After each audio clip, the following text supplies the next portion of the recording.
Hey guys, good evening. Hey beautiful people. How is everyone doing? Happy Monday. Welcome, welcome, welcome. Good afternoon. Good evening. Atrowe salute. Is everybody okay? Are we doing well? How are we? I hope you are doing okay. Thank you so much, everybody. Please give us a thumbs up as you are coming into the studio. Thank you, thank you, thank you. I appreciate you guys. I had you guys. I had you. Thank you, thank you, thank you. Okay, here we go again this week. Today is the 20th of Feb. It's the 20th of Feb, guys. 2024. We are moving slowly but surely going through the year again. I hope everybody is doing well. Thank you so much for joining me. Give us a thumbs up, subscribe if you haven't done so before we jump into the story for the day. We are doing story for the day today. So what I'm about to share tonight is a continuation. It's sort of a continuation of somebody's story. A young lady who's been on the platform before. She shared a bit of her story here with us. Proud to today. But you know, there are some things that your upbringing, Abby, the culture and home training, is that what they call it? Home training no go let you talk for public. Get some things where be say no matter how anonymous you are, home training no go let you talk am. So I've decided that I'm going to help her to discuss this aspect of the story and get some, I don't know whether it's solutions we are looking at. It doesn't sound like solution. Excuse my voice, guys. I've got kata. Not cold, not flu, thank God. It's just kata. I slept with a fan, and fan is not good for me. When I sleep with fan, it usually it will just clog my nose. So I forgot to turn it off. So now my nose is blocked. So please excuse my Okpolo voice tonight. Hopefully you can hear me. Thank you, everybody. Welcome, welcome. I see you all. I had you all. I appreciate you guys. Cynthia, thank you so much for being here. Here. I'm trying to pronounce your surname. Ikialuwa. Is it Ikialuwa? Did I get it well? I'm using the Britico voice to pronounce it. Sorry, Jari. I hope I got it. Blissful Place, you want some pepper soup? I don't mind, no. I'm open, no. Please send it. DHL it or WhatsApp it, whatever way. Oh my days. Send it. I need pepper soup. Oh, my nose block. And you know when your nose is blocked and it start running, you are blowing your nose before you know headache go joint. So this is just so inconvenient, to be honest. Really, really inconvenient.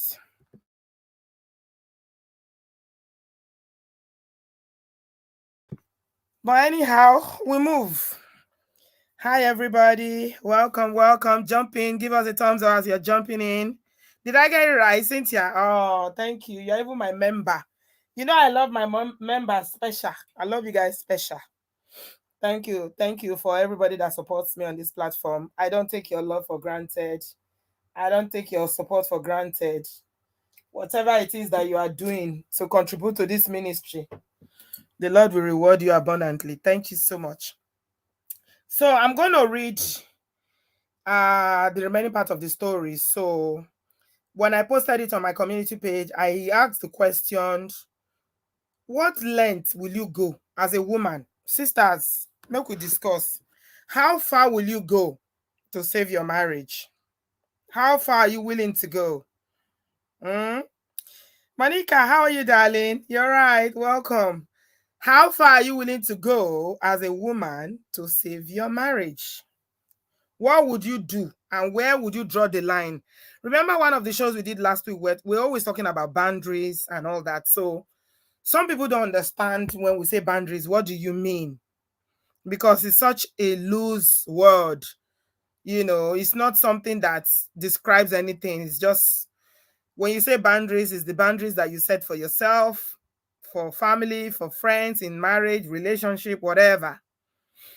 So, what are the goalposts that you say, I can do this, so I can do this, so but I cannot do this. I will not do this.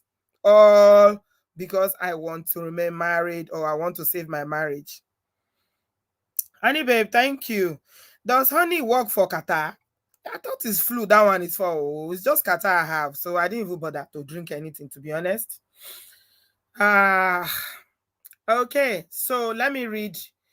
I will read it, then I will explain. Thank you very much, everybody. Please, as I'm reading, listen, but also give us a thumbs up.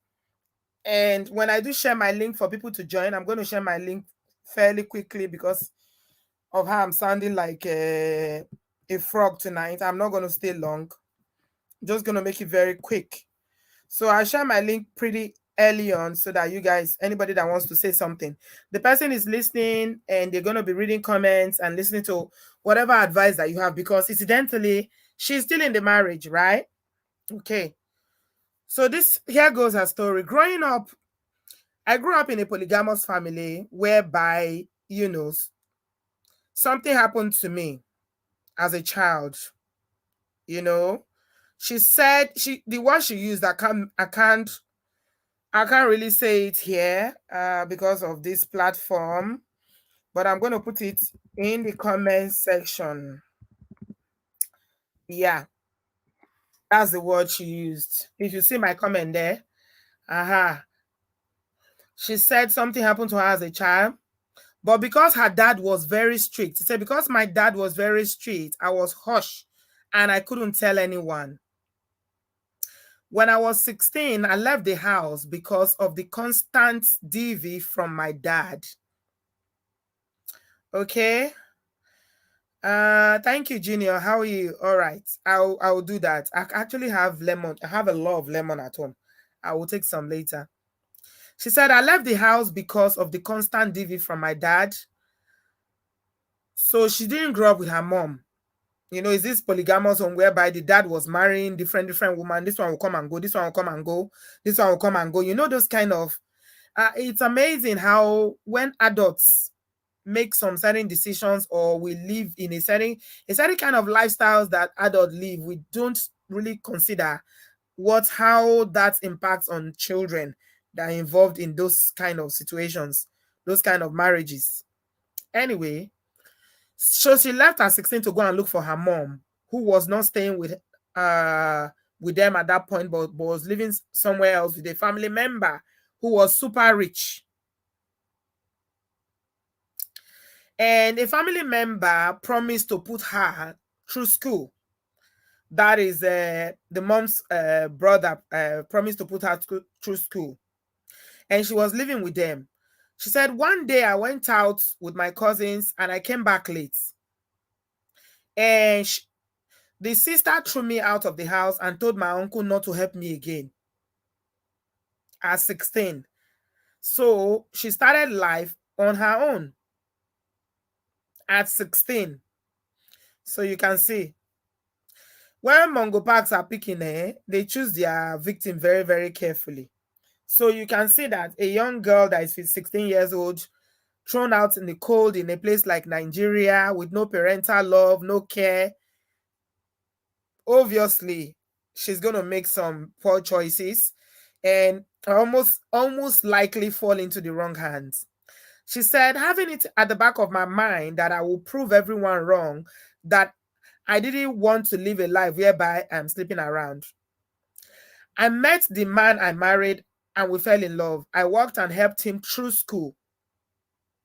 So she didn't go to school, but was working and helping him. After which we got married. He asked me not to work.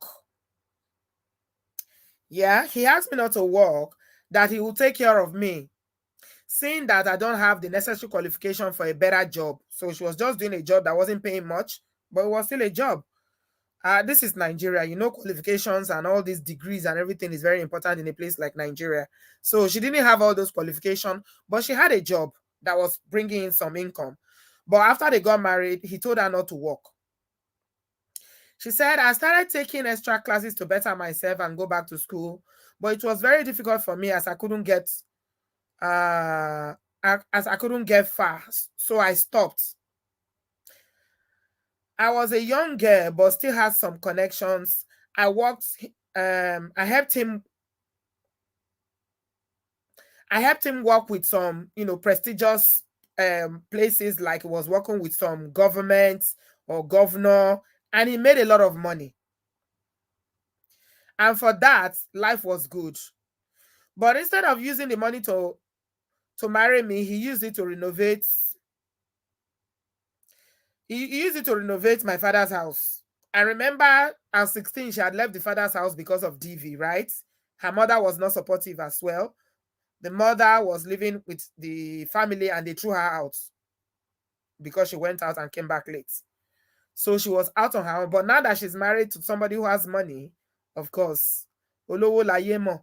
Once you have money, everybody becomes, all old hurts are forgotten, right? So instead of helping her with the money, he used the money to go and renovate the father's house. She said, I was an understanding wife for a long time. For so many years, I was an understanding wife. He would not allow me to go out to visit my friends.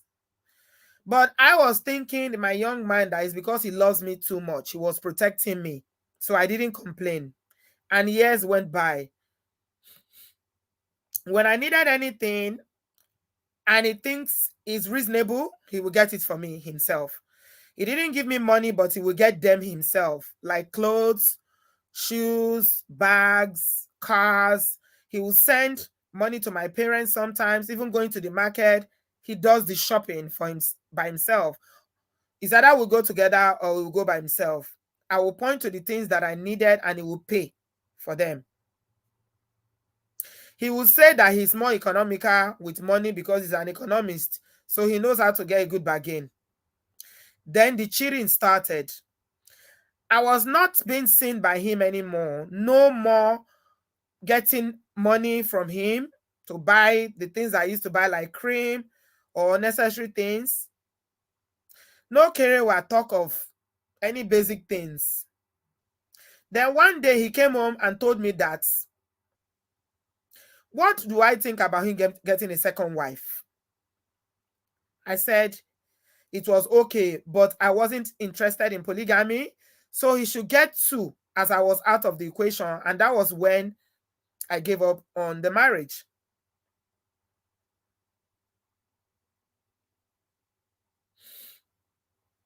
She said that there was a guy that she used to talk to that she met on social media. Whenever I needed to talk to someone, I would talk to him. And because she didn't know anyone in the city where they lived, so I thought I could confide in him when I couldn't handle it anymore. One day, I invited him over from his city, as he said always said he wanted to come and visit me, and had an affair with him.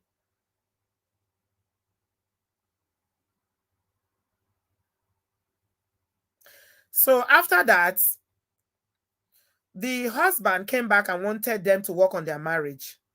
He confessed everything that he had been doing as well, that he's been cheating and stepping out and, having all kind of multiple career with, this kind of, I don't want to use the word, multiple career whereby you have plenty people together, like girls and boys and men and whatever. So they both confessed to each other.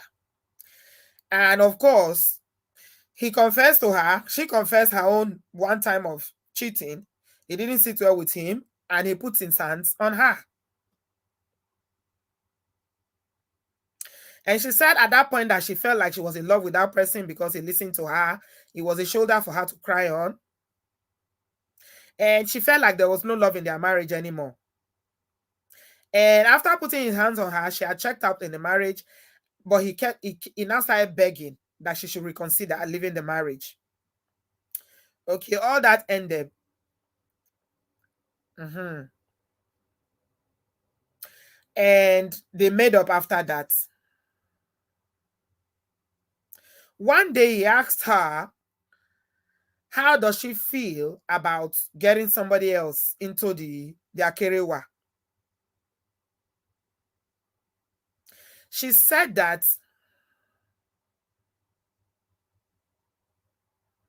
she doesn't like kerewa. She doesn't enjoy kerewa. This is very, very, very, very vital. She said she doesn't like kerewa because of what happened to her as a child. That man, and the man was a family member who used to come to the house and did that to her, made her to dislike kerewa. And so she never had enjoyed it until that one time that she had an affair with somebody she thought genuinely loved her. So that was the only time she ever enjoyed kerewa.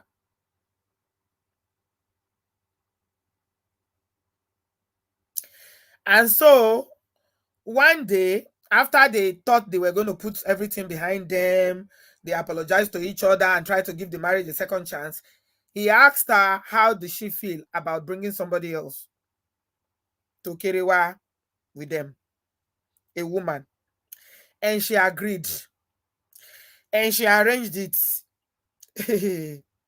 Yeah, she said she never enjoyed it with her husband because of what happened to her, because she didn't feel loved in the marriage because of all the going on. When money came, I assume. Yeah. I'm just trying to paraphrase it. It's long. Uh so she did invite the woman. She was the one that arranged it. And the woman, the third person came and they had it. The three of them together had Kirewa. But and she agreed to it, right? It wasn't forced, it was something that was she consented to. But the problem now is that after that one time, she thought it was a one-time thing, but he wants it to be ongoing. And she said no. She said no. So it became a problem. He wanted, you know how we always say, don't start what you cannot finish. So they had, yes, Sissy is with her husband. The husband was the one that asked for three-way three-way thing now. Three-way with another woman, with her and the husband. Threesome. Isn't that what they call it? Did you not see the title? She agreed. They did it. And after that, he wants it more regularly. And she said no. So it became a problem. So now they are back to square one. So she's still in the marriage. Things are very, very bad.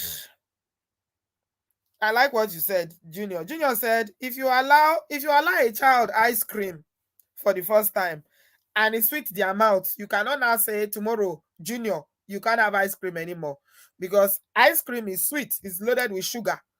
After eating ice cream, you can't tell a child, you know, you can't have it anymore. Mhm. So now relationship is really, really bad. They were in Nigeria then, but they are now in the UK. Or they are now in the abroad, not UK. They are now in the abroad, right? And things are really, really bad between them. They've got children, but there's no talking. You know that kind of marriage we're describing the other day, no talking. So I asked, I said, do you still carry one? He said, occasionally. They don't even share a room. When he wants to carry out, I said, I don't understand. People live together, they are not talking, there's no interaction, nothing, but they still carry one occasionally. She said he will come when he feels like, and she will just surrender. They will Kerewa, but it's very mechanical. You know how she said that she never truly enjoyed Kerewa. And that's something I really wanted to talk about tonight. A lot of women who had that experience as children truly grew up not enjoying Kerewa because of their first experience.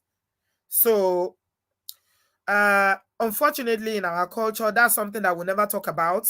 Children are afraid to disclose things to their parents. And even the ones that are bold enough to disclose, they are called liars. Some mothers will not even believe their own daughters when they disclose that this is what a family member have done to them. They call them liars. They say, oh, you want to ruin this? How can this my brother? How can my brother do that to you? You are a liar. You this. They will call the child all sorts of names. But you see, when these things happen, even in childhood, when people are very young, it has far-reaching impacts. See, when I say DV, that it ruins people's lives, you have no idea. This thing goes on for generation. This thing happened to her before she was 16. Today, she's a lady that is she's a grown woman in her 30s, and still, because of what happened to her as a child, it's not over yet. So, she did the threesome. Uncle wants more. What is your advice for her? What do you advise her to do? Like, the marriage is properly bad now. Things are not working. They've lost all the money, by the way. All the money that they had. When you have money, that's when when there's money, that's when you know whether you are a good person or you are not a really good person. Sometimes it's poverty that humbles them. That's why you don't really know the character of a person, their hidden character. Yeah, D. I completely agree with you. Most people from our community, they need therapy. Absolute therapy to deal with so many things, so many childhood. Oh my goodness. Anyway, so I wanted to talk a little bit about that thing that happened to her as a child. She was living with her father and all these plenty stepmothers that were coming and going. Her father was very, very strict, according to her, and so she could not disclose. So a lot of women are in this category today. They are adult women now, some in their 60s, 50s, 40s, thereabouts. And they had similar experiences, and that has changed everything about them in terms of their relationship with, men. Their whether how their body feels. Some women have become, they are frigid now when it comes to kerewa. It's not something they do it to fulfill all righteousness, maybe just to, if they are married. That's why you see a lot of men these days complaining that their spouse, their wives are not interested in kerewa, or they don't like it, or they don't never initiate, and things like that. It affects a lot of people, unfortunately, because again, the culture that will come from, most children are scared. If you especially when your mom is not there and you are with this dad that is very strict, who are you going to tell? I don't know who you are going to tell that this happened to you. Some people have never told anybody. Actually, when she told me, she said I'm the second person she's telling all her life. The only other person she's ever told is a friend. And it was actually the friend that told her, you can talk to Auntie B. She's going to listen with empathy. She's not going to judge you. That's how she's carried this burden all these years. Carried this burden in her heart. Not telling anybody. I'm sure even the husband doesn't know. He doesn't, because she never told him. So, parents, we have to do better, my people. We have to do better. Whenever I do parenting shows here, when we talk about parenting, a lot of people don't tune in. They don't watch the videos because they think, oh, this one is not interesting. But you will be surprised at the kind of things that you will learn when we do parenting here. There are so many things that happened previous generations in terms of their parenting skills, their ability to communicate with their children, the fear. They call it discipline in Nigeria, but it's fear. When you put fear in your children, when your children will see you, they will run, they will start running, they'll run away. I said it here many times that if your children run away from you, it's usually an indication that there's an element of fear there and you're not parenting them the right way. Your children should run towards you when you are coming. If they have a good, even if they've not done their chores or whatever. Because I was having this conversation with someone one time. They were like, hey, no, it doesn't matter. Maybe when they know they've not done what they're supposed to do, when they see you coming, they will run in. No, you'll be masquerade. Why are your children running away from you? They shouldn't. They should run towards you. When they run away from you, you are doing something wrong, my brother, my sister. Mhm. That's number one. Number two, let's talk about, this marriage that she got into, that she was not working, or she was working and gave up the work because he said that she wasn't anymore, there was no need, and she couldn't have any control over her finances, her money, or anything like that. You guys already know how I feel about that. Red flag, red flag, red flag. Please give us a thumbs up, guys. I'm sharing my link now. Yes, finances is one way that a lot of people control their spouses, especially in a place like Nigeria. If I don't give you money, you cannot eat. If I don't give you money, you cannot do nothing.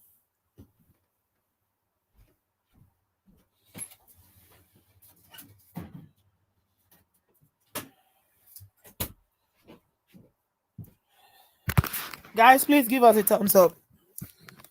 When you take the ability for people to be able to control resources, of which money is a very big part of it.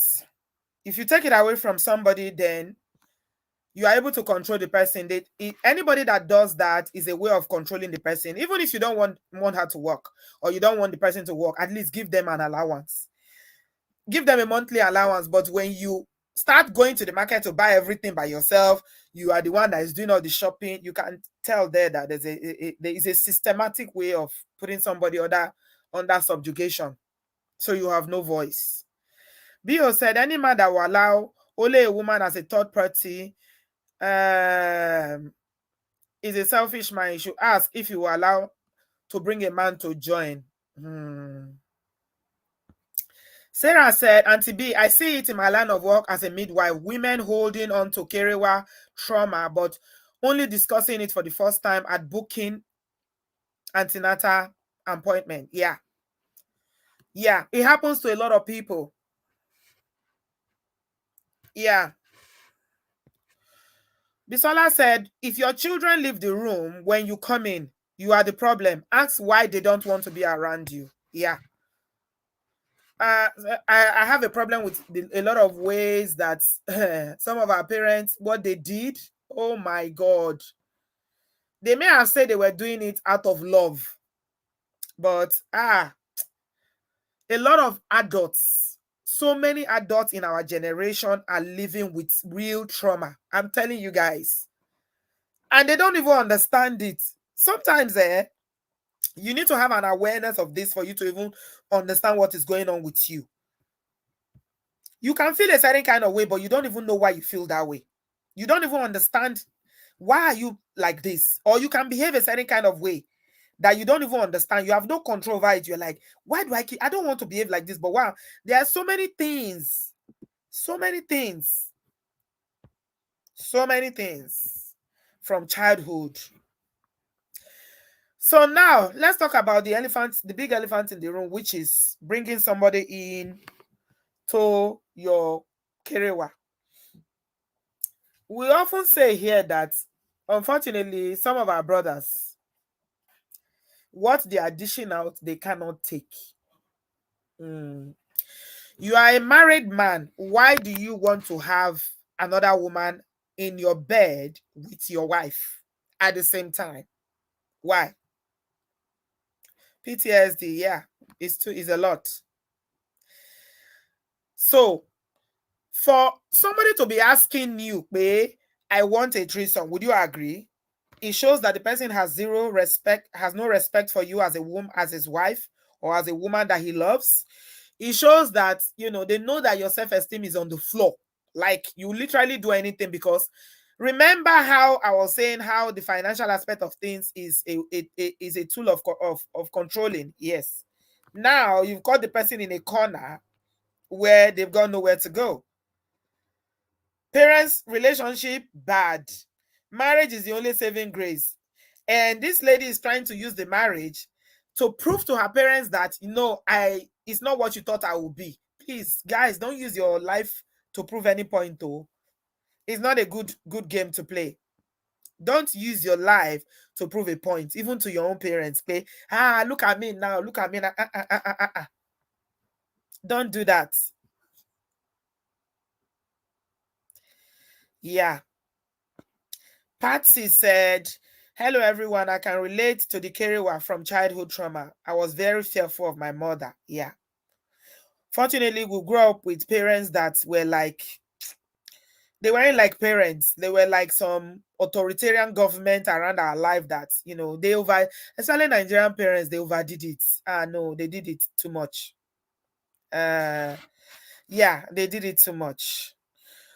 So anybody that is going to be asking you, honey, can we have somebody else so that will be three of us? There's something already very wrong in that marriage. I'm not saying relationship. They are married though. This is marriage. Even in relationship, go. And I questioned why she agreed. I seriously questioned it because when she told me, I was like, what? Even if somebody suggested something, you agreed? Why would you agree to a thing like that then? When she now told me about, her childhood and everything she was doing to hold on to the marriage, she thought she was going to please him. And again, the guilt of her own cheating. Remember, she cheated as well at some point. She now thought, okay, maybe she's trying to make it up to him. But they both cheated though. But in Nigeria, a man cheating does not count. At least in most cultures across Nigeria, it doesn't matter when a man cheats. They will tell you he's a man. But a woman's own is an abomination. They have to take you to the village and put you through some kind of very, very, very, I don't even know, some practices that we can't even describe here. So she agreed once. Is there any coming back, or is there any way that this, with everything, that this is just not everything, no, but this is just some of the issues?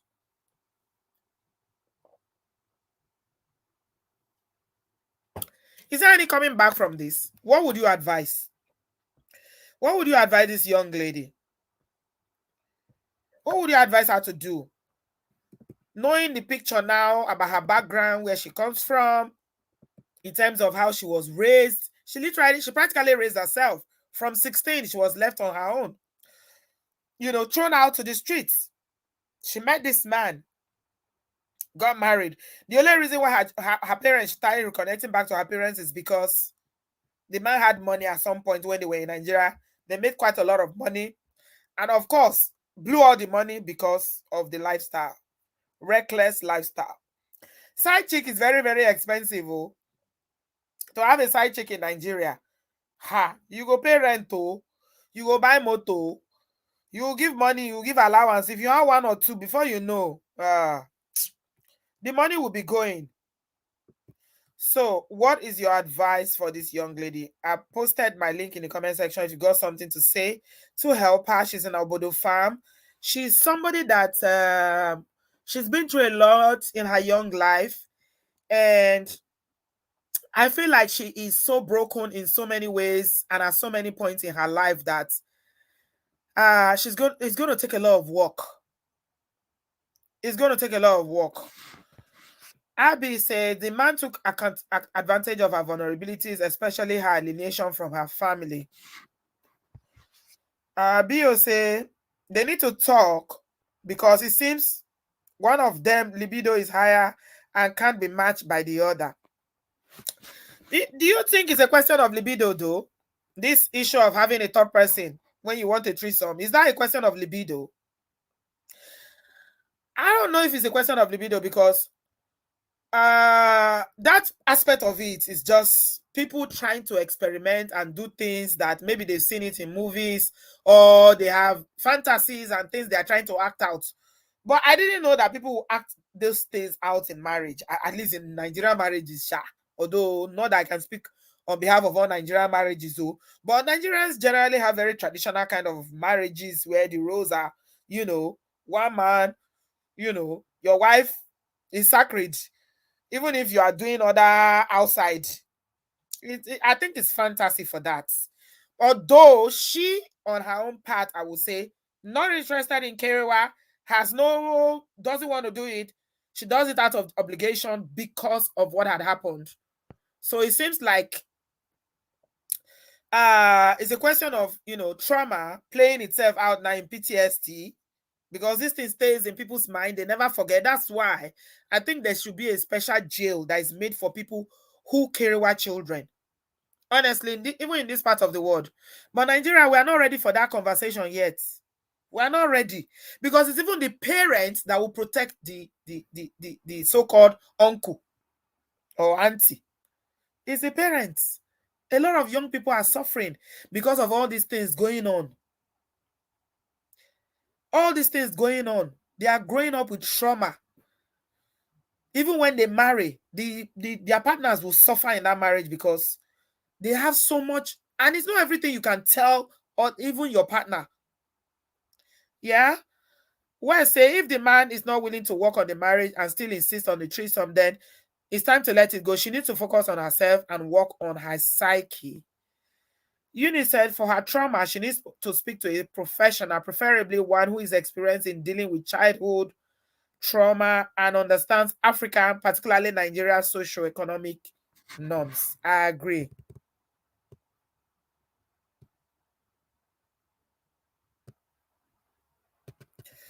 Sisi said, I think if you want to experiment, do it when you are dating, not when you are married. Bio asked a question earlier on and said, since he wants to do threesome, it's funny how people always say they want to do threesome, but you don't want another man. At least heterosexual men never want another man, except he has some, is interested in another man. They will not want another man. They want another woman. So I don't understand. Where do you go from there?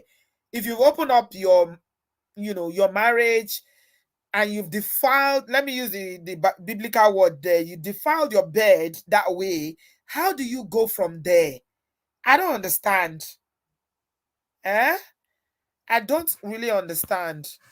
What do you guys have to say? Somebody please call in.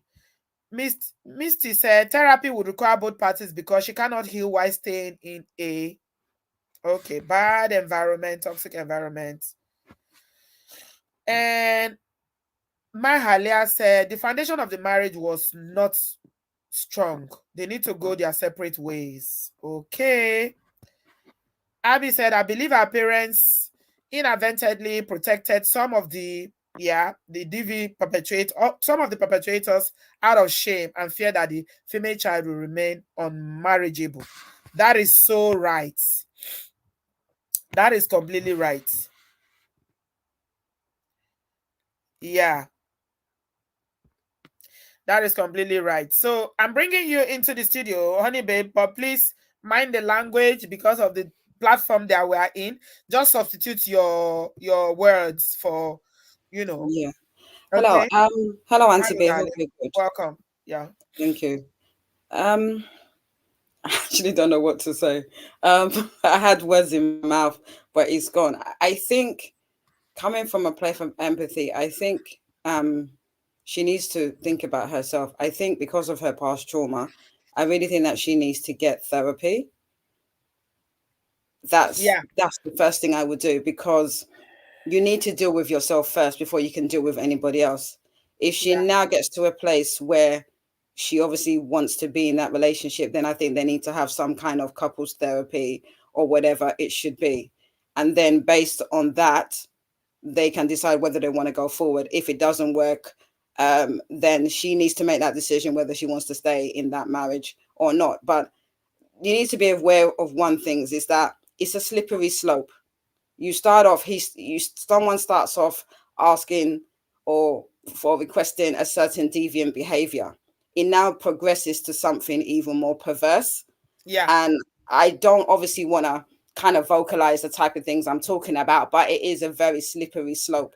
And I Yeah. think if you don't have boundaries and you allow yourself to be manipulated, I understand that she's got obviously childhood trauma, but I personally think that she's made certain decisions that were not right for her. If you know you have trauma, I say this again and again, don't get yourself involved in a relationship where you have trauma, because it can cloud your judgment and you can end up in a relationship that you have no place being in. This example that we're talking about right now. So I'm coming from a place of get therapy first. If you now want to save your marriage, get couples therapy. But if he's still on the kind of tangent of he is insisting, then you have to ask yourself, do you want to be in that type of relationship? You've Mm-hmm. already been treated a certain way due to your vulnerability. Do you really want to continue to be in that type of toxic relationship? I mean, she has to make that decision. I know, like I said, is good to stay married, but not at the detriment of your mental state and at the detriment of someone abusing you and It's good that you are manipulating you. mentioning that, honey babe, because that's actually the topic we are covering tomorrow. When should you leave Okay. marriage? That's what we are covering tomorrow. Yes, We're yes. actually I'm going to trying to go there. be, like I Yeah. said, I'm very gun ho say leave, leave, but I'm trying to come from a place of empathy. I just think that it's a very slippery slope if you allow certain things, because I'm not trying to, whether it's a man or a woman, if I know as a woman that I can manipulate my partner and I can get them to basically forget about their boundaries and their red lines, I will continue. And I want to see how far I can go. And I Yeah. think the husband is pushing her He to wants see more. how far she will go. Whether Yeah. she He will wants more. completely, Yeah. I think it's coming from a place, he wants to see how low she can go. Yeah. And for me, I just believe that you have to respect yourself as a human being. Yes, you're a wife, but you're a human being first. Mm-hmm. Yourself is more important than any man or any marriage. So I think you have to ask yourself, are you willing to debase yourself Yeah. just because of quote unquote I want to be married? So I think Yeah. that's something she needs to really think about, because she's the one in the situation. But ask yourself that, do you think he's going to stop at that? He's going to ask more depraved and deviant behavior, trust me. So I think Yeah. she really needs to check herself Yeah. and get therapy and decide what she wants to do going forward. All right. Thank you That's it, very much, Auntie honey B. babe. Thank you very much. Absolutely Take spot care. on. Appreciate you, Thank you. darling. I hope you Thank join you. me tomorrow I because will that most definitely, topic Auntie B. is gonna you're gonna is you I will need your voice because I know you are all for healthy and very healthy marriage. No I BS. do Don't try, try any yeah. BS. I will Wow. be there, Auntie B. All right, then. Thank you, I'm going my to listen in the darling. background. Thank All you. right, Speak to you darling. later. Thank you, Bye. Auntie B. Bye. Bye. Okay. I wanted to read this comment. Guys, if you have something to say to this young lady, can you please come into the studio and share? Abby, I'm going to come to you in a minute. But I wanted to read this because there's something I want to bring out there. Uni said she clearly has the capacity for career desire, as demonstrated by her affair. So this is very, very important because you know how Brother Bio was saying earlier on that, it's a question, maybe it's a question of libido, one person having a higher libido than the other. It does happen in some, marriages.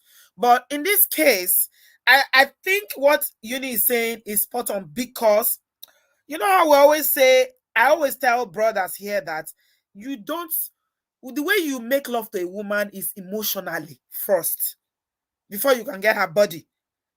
If you want to get her body all the time, keep making love to her emotionally.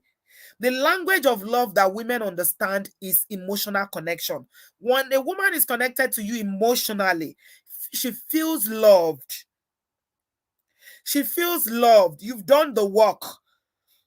By meeting her in an emotional level, speaking her language of love, whether it be, words of affirmation, whether it be gift giving, whether it is, act of service, whatever her language of love. If you understand her language of love and you are able to do that every single time, you will not get a no. And you will not only just get good kerewa, you will not just get kerewa, you get great kerewa because that's what happened. You see that guy that she had an affair with? The guy met her on a level where she felt like she was seen. You saw how she was saying, I'm not like saying that what she did is right by having an affair. I condemn it. If men do it, to condemn it. Women do it is wrong. And I think I'm going to cover it extensively tomorrow when I'm talking about when it is time for you to step out. Because I feel like people do have affairs, especially women. They start having an affair because they don't want to leave the marriage for whatever reason.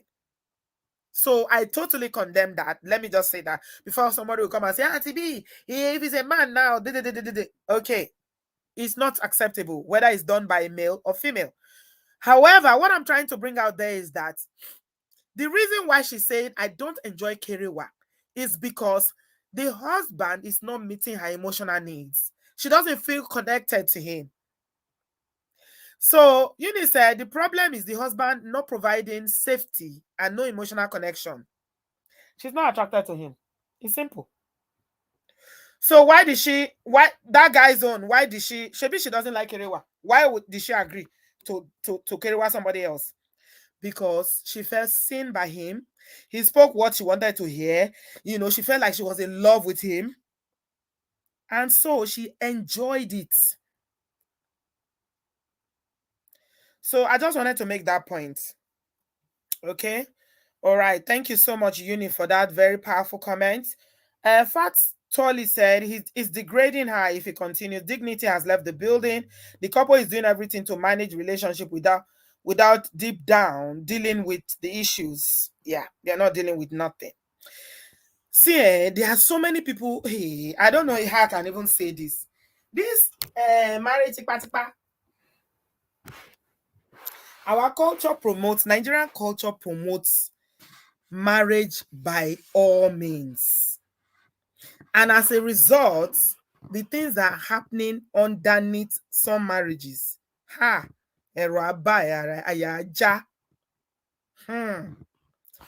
Okay, let's hear what Abby has to say. Hello, welcome. Good evening, Auntie B. Hello, darling. How are you? I'm good, thank you. I hope you're well too. I am well, thank you.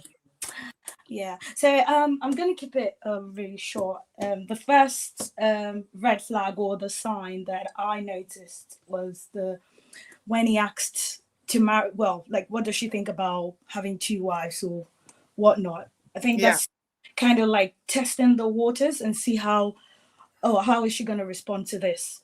Yeah. And I was quite surprising because she actually stood her ground and said, I'm not going to be a part of this at that point, which obviously led her to stepping out. But obviously she got a little bit destabilized because she's then, had the affair or whatever. So I think that's probably where this whole insecurity stemmed from for her. But obviously I'm just coming from a place of empathy and trying to understand, the rationale or the logic behind, basically what the situation ended up being, the having, someone else invited into their marital home. Mm-hmm. Generally, not just Nigerian women, ethnic women would pretty much do anything to stay in a marriage. This is mainly for financial security, and I'm all for women empowerment. I believe that as a woman, you're strong. You can pretty much do anything and, stand on your own 2 feet, get a good job, start a business, and basically get your own money. But unfortunately, we don't see enough of that in our community.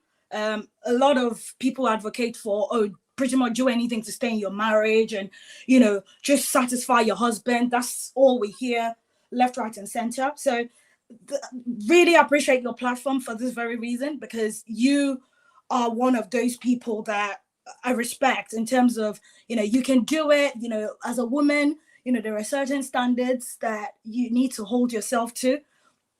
And one of your audiences that I really like is Onibi as well, because she's, all for accountability and, that's our being accountability. able to, yeah, absolutely. And another thing that we women don't realize is that men would generally not have respect for you if it seems like you're constantly insecure, you're not confident. So, being able to stand on your own 2 feet, it's very attractive to most men, and it's funny because we tend to attract, who we are to a large extent, so ultimately if you can work on yourself, have a lot of self-respect, you know, get your own job. And I'm talking from personal experience. I'm not going to go into my story, but you know, coming out of a marriage after not working for 10 years. Well, I was running a business, but not after not working for 10 years. Obviously, I was a little bit insecure, raising kids and losing a whole marriage. I went out into work and I managed to develop myself within it's less than a year actually that this happened. Right. So I can tell you for a fact that you need a lot of that. You can't lose yourself. You can't lose your smile. You can't lose your confidence. You need to be able to stand and get through life, basically. And I pray that God helps all of us to be able to, you know, achieve whatever level of success that we're all looking into. That's pretty much all I have to say. All right. Thank you very much. Thank you, Abby. I appreciate you for your contribution. I'm wishing you continued success in your endeavors. Thank you so much. Thank you, Anthony. All right, darling. Take care. Bye. Okay. So, yeah, you can see that our childhood, the way I usually credit my mom a lot. Those of you who are here, that my regular subscribers know that whenever I'm talking about, people say, oh, Auntie B, you're so strong, you know, you have this can-do attitude, you're so, you know, I credit my mom a lot, because if I wasn't raised by a woman like that who built my confidence and showed me, you know, what is possible for a woman to do, even in her husband's house, or whether you are not married or whatever, then probably I will not be. What I'm trying to say is that the way we were raised, our upbringing, our foundation is got so much to do with how we turn out in life in the future. It does have a lot to do with how we turn out in the future. So you see the reason why she lacks confidence, obviously, again, relates to how she was raised. She basically raised herself. Okay. She raised herself. And at 16, she was kicked out of the house for coming home late. After, you know, she left her father's house because of, you know, someone carried her as a child. And then she ran off to go and thinking that she would be with her mother. But she got rejected there as well. So you can see, it's like all the people that are supposed to be protective factors in her life, the adults in her life, they all failed her. So what do you expect? Abby, thank you so much for that super chat. Why do you think, I mean, so a child has felt like, you know, I'm not good enough. Now she's trying to use her life to prove a point that, oh, you guys think I'm going to end up on the street. You guys think I'm not going to make something out of my life. At least if I can't go to school, because the parents were not even responsible enough to train her. Her father didn't train her. Mother didn't train her. They chucked her out at 16. So the only thing she can do is to marry a man. Marry. She saw that that's her way out. Unfortunately, the marriage didn't turn out to be quite what she thought it was going to be. Because now again, the issue of, you know, whether he has respect for her, like Abby was saying, because she was not working, she was basically a housewife, you know, who had no value she was bringing into the marriage, although she said that she had connections and she was the one that introduced the guy to a lot of all these places where he was getting businesses.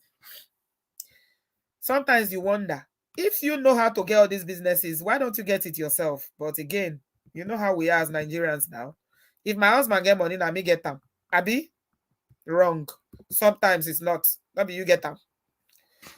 Not be you get them sometimes. And obviously, when the money came, things changed. A lot of misbehavior and, you know, cheating, giving money to women, you know, revenge cheating, which is always a bad idea. And here we are today. It's not a very good marriage because I think both of them are very, very unhappy. It's not a very good marriage. Both of them are very dissatisfied with the marriage. So the question is, where do they go from here? Our people don't value therapy. We see it as a waste of money. And now that they've jackpot, you know, obviously there's no money again. Ikechi say, tell them want to be. Not be you get your husband money for where? Not be you get ammo. You don't get ammo. Now wait till they say you get, now you get. Not be you get ammo. Not be you get my people. Yeah.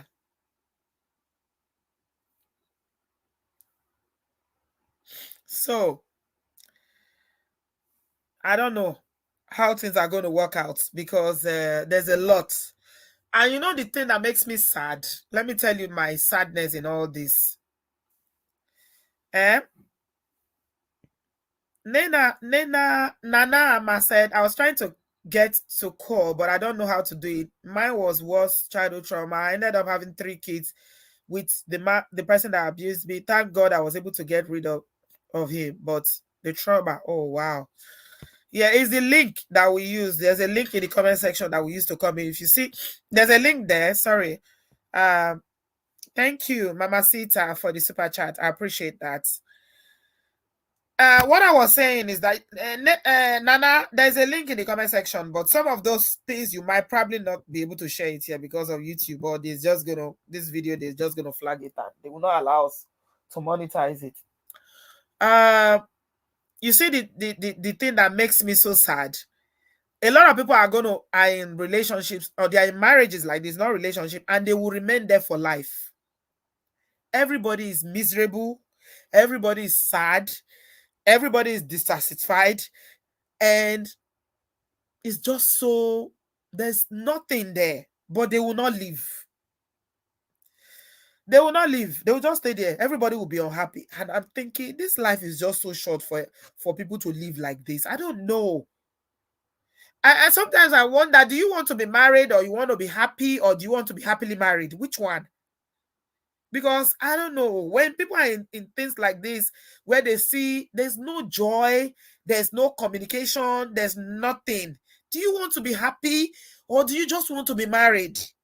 Sometimes you have to I know it's not easy. I'm not saying that it's easy, because I'm a Nigerian and I know. Please give us a thumbs up. I'm about to round up now. Pio, not be smarting though. Story is full outside there. Mama Sita say Auntie B. Me, I do not like Kerewa cause of fibroids and endometriosis. My question is off topic. Can you please do a show on hysterectomy by surgery and women's head, because I am considering by whatever hectorowati. I don't know how to call all these things. So, Mama Sita, you don't like Kerewa because of fibroid. You brought another thing now to my attention. I know somebody that is in that kind of situation now. Why can't you get rid of the fibroids? Is it not something that you can correct? Is it something that cannot be corrected? Are you married? If you are married, you have to like Kerewa. You have to find a way to resolve it, because the mistake that a lot of women make is that, because I don't like it, my husband will understand. Except your husband is an old man. If you know you don't like Kerewa, marry an old man, somebody that's above 60 and above. Like Charlie Boy talk, say, his body know they stand again. The banana, he don't subdue. He don't liquidate. Somebody use this English the other day. He said don't liquidate. He said the banana don't liquidate. So if you don't like Kerewa, women, I'm warning you now. Don't go and marry a young man and make their life miserable. Men like Kerewa. If you know you don't like it, marry an old man where don't liquidate. Ben, don't make me laugh. Brother Ben, now somebody speak that language, Now learn I say liquid. I don't know say human being they liquidate before. I think say company they liquidate. Now somebody got tell me on Saturday say it's somebody that recently jackpot. I was asking him, I say, how far now? How you getting on? Say, say me where I don't liquidate. It's sincere as a lean. I don't liquidate. Okay. I don't know about all these ones that you are saying, no. But I know that if you've got fibroids, which is a very common thing in our culture, a lot of Black women do have it. You can probably get the operation done. Marry somebody that have the but I think Yvette is giving you really good advice. Speak to a gynecologist, please. Yeah, this is not a show matter. It's not everything that we do show about. But if you are going to marry, I don't know if you are married or not. If you are married, then if you are married to a man who is less than 50, let me say 50, then you have to put out. You have to put out to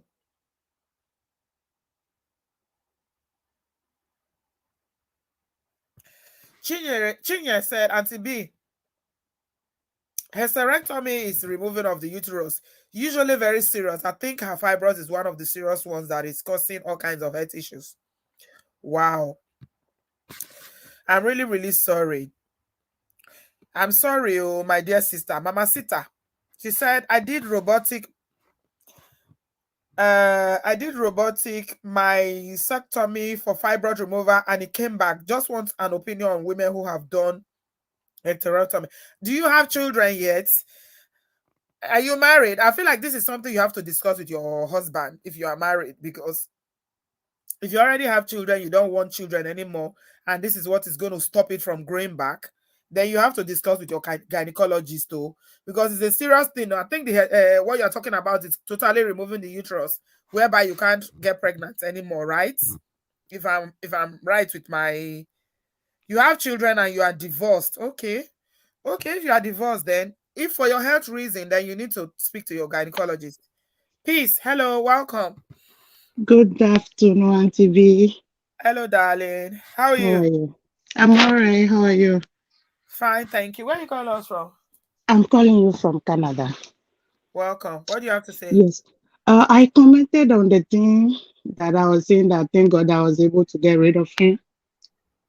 I'm able to see the line. Now, this is my first time calling. Auntie B, can you hear My me? dear. Yes, so go ahead. This childhood trauma, mine is so worse. Like me, I did not grow up with my parents. Not that they both of them are well alive. Now they ended up. My mom's father was the one that threw me with this lady, and I was living with the lady, and the lady had a son and 5 daughters. The son has been abusing me so like since I was little. And then I was trying to tell the lady. The first time he abused me was one of her daughter that caught us. The daughter now went and reported to the lady. The lady said she shouldn't say anything to anybody, that she doesn't want the father to hear about it. And then when I came back, the lady was like, oh, I heard that you were saying to my children that my son is molesting you. The next time I heard that thing from you, you'll see what I'll do to you. Auntie B. That's how my nightmare started, to the point where I got pregnant. And this guy was giving me all sorts of herbs, like cooking stuff to get rid of the pregnancy. Where were your But parents in all this? both of them were in Ghana. They don't know. I did not know how to reach them. They don't know where I was living. I remember my mom came once. I was living in Cotonou. I remember my mom. I'm sorry? They gave you to live. They gave you to live. They gave you up to live with relatives. Yes. Okay, just use DV, yeah. Just use Kerewa and DV because of the platform that we're in. They don't usually allow those kind of words. Okay, sorry. It's Yeah, okay. I remember my mom came once. That was in the year 2000, just to check up on me, but that was it. Nobody ever came to look for me. And Right. that was how my thing started. Oh. Hey, and when I got that pregnant, and the lady, me myself, I did not know who to talk to. I was just like that. What is going on?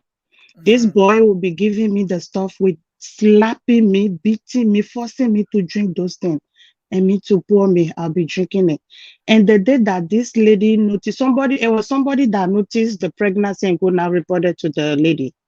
And when she asked me, who is responsible for your pregnancy? And I mentioned the son's name. Ha! How old were The you? wish I was only 14 years old, Auntie B. 14. Yes.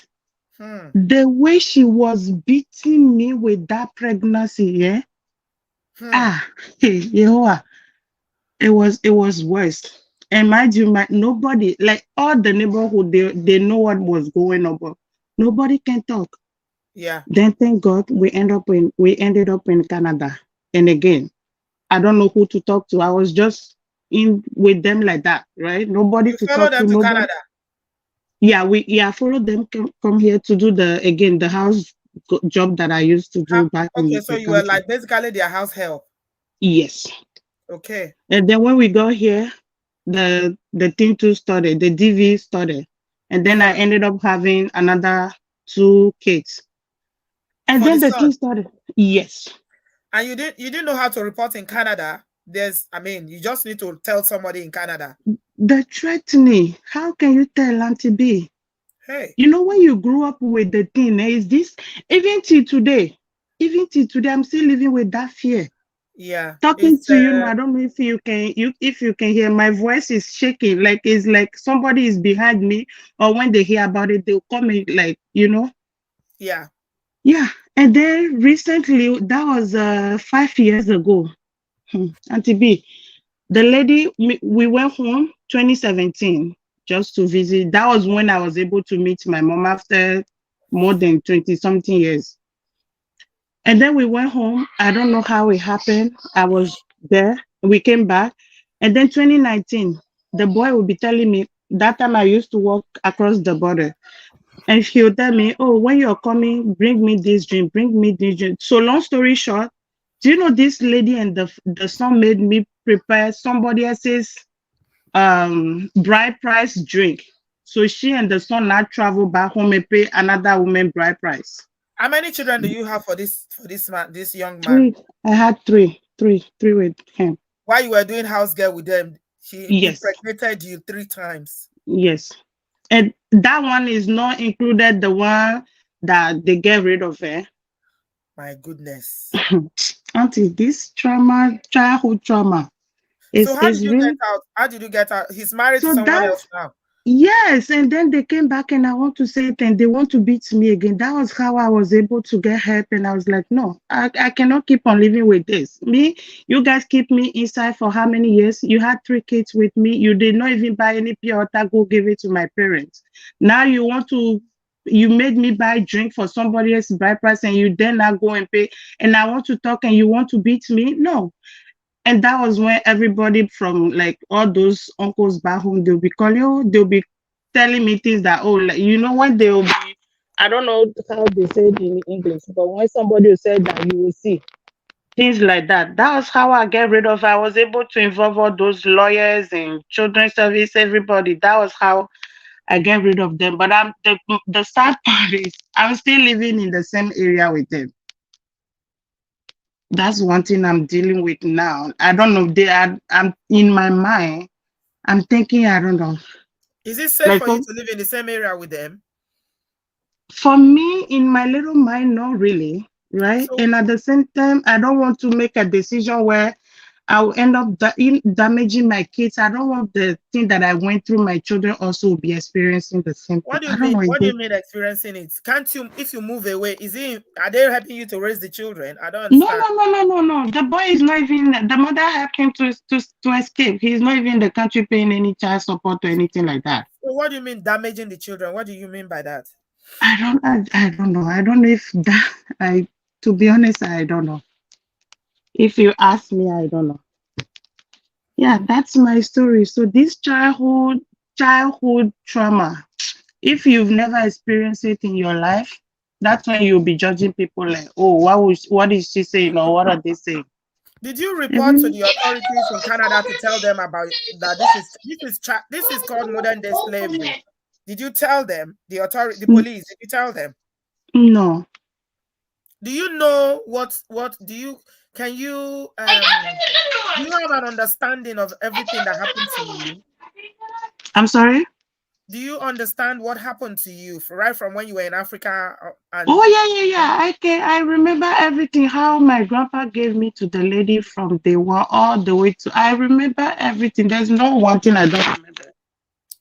so you is it because of what the uncles are saying you don't want to get them in trouble? Is that why you didn't report? Don't want to, and also I don't want my kids to get to know that, oh, I'm the one that locked their father up, right? Mm. Like, yeah, so like so many stuff, like I don't know. I really don't. But you say he's not in Canada. He escaped. No, no, he's not, but the mother is still here. How are they going to lock him up if he's not in Canada? They can't Mm, even find him. So you're working now and taking care of the children yourself. yes. Thank you. So you are still afraid of the mother. Yes, because of that fear. Maybe she might not do anything to me, but because of that fear in me from my childhood, Hmm. yes. Hmm.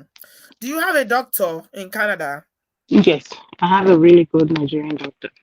Okay, I think you should speak to your doctor first about that. Okay? Mm. You need to talk to your daughter. You need to. I don't think you fully understand what happened to you. It sounds like Stockholm syndrome.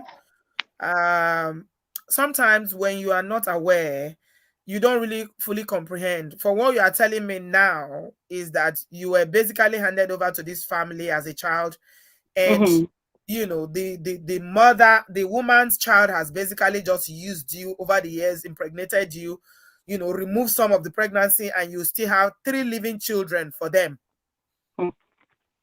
Yeah. Yeah, okay. I don't think you fully comprehend. But unfortunately, the thing with trauma is that whether you comprehend, whether you fully understand it or not, it will still affect you. That's why I'm Yes. recommending that you should speak to your doctor. Okay, Mm. just book an Okay. appointment to go speak to your doctor and explain this. They will be able to, because it's not everybody that has the understanding of what these things are. And I'm not blaming you. You Exactly. are a child. It happened to you. You have no control over it. You might even have Mm. some feelings for him, for the man, because you are saying something No, about how there he's not was taking not. pure water. No, there was nothing like a feeling. I don't know. When you kind of trended into something like I don't know. It is. I don't know how to explain it. I Yeah. really don't know how to even not even like all the pregnancies that I got is not like something that I want. I've never enjoyed the kelewa or I don't like. I really don't know. Hmm. I really don't So know. did you want the guy to marry you? No. It's not like I was. Like I said from the beginning. I said that I've even wanted to get rid of him for a long time, but I really don't know how. Until recently, when they went back home and did that thing, and I was like, you know what? This is a good opportunity for me to just report them. Well, in fact, I'm not, I'm really ever short of words, but I'm short of words now. Timothy is asking, Abi, is it juju? You have juju in Cameroon, Mhm. right? It's not Cameroon. It's Benin, Cotonou. Cotonou. Oh, Cotonou, very close to Nigeria. Not Mm-hmm. far from Nigeria at all. You have bad juju in Cotonou. Some Nigerians used to go there to go and do juju, so I know. But anyway, are you all right? Like, how are you doing yourself?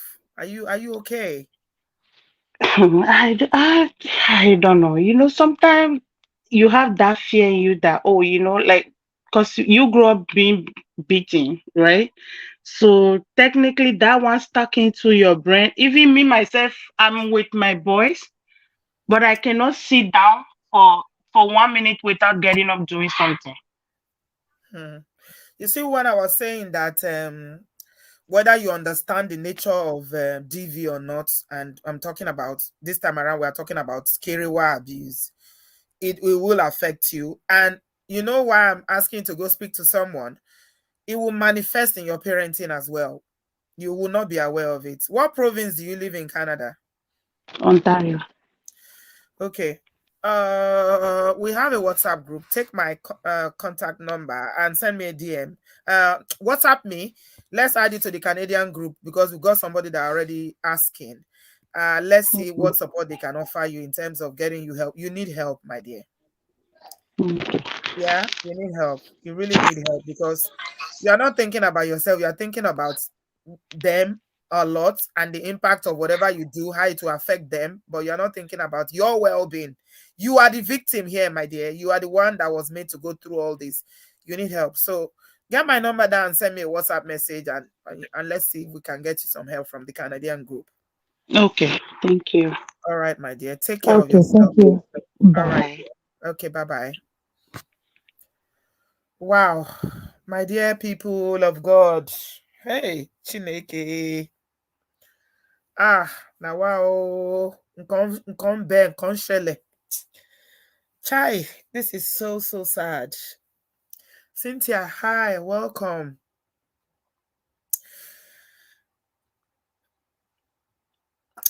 Hi, Auntie B.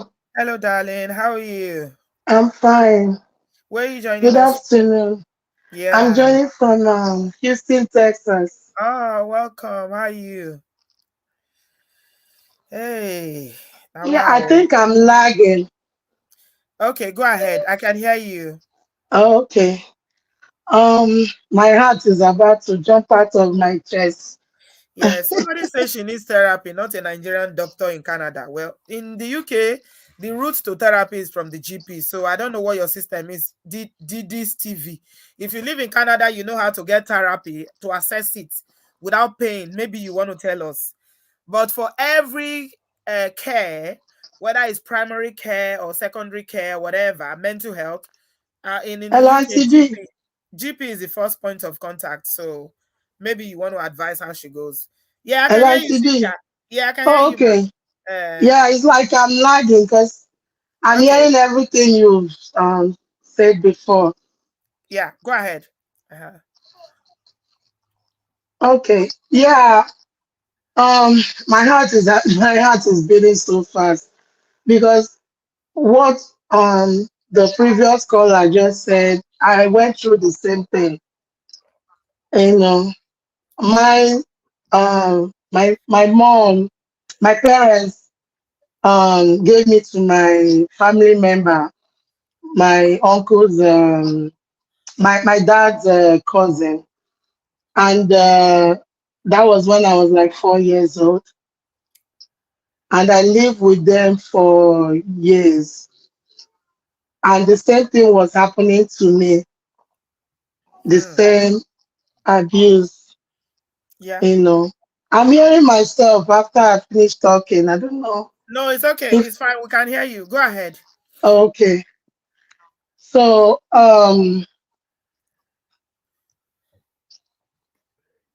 okay, Auntie B. Yeah, so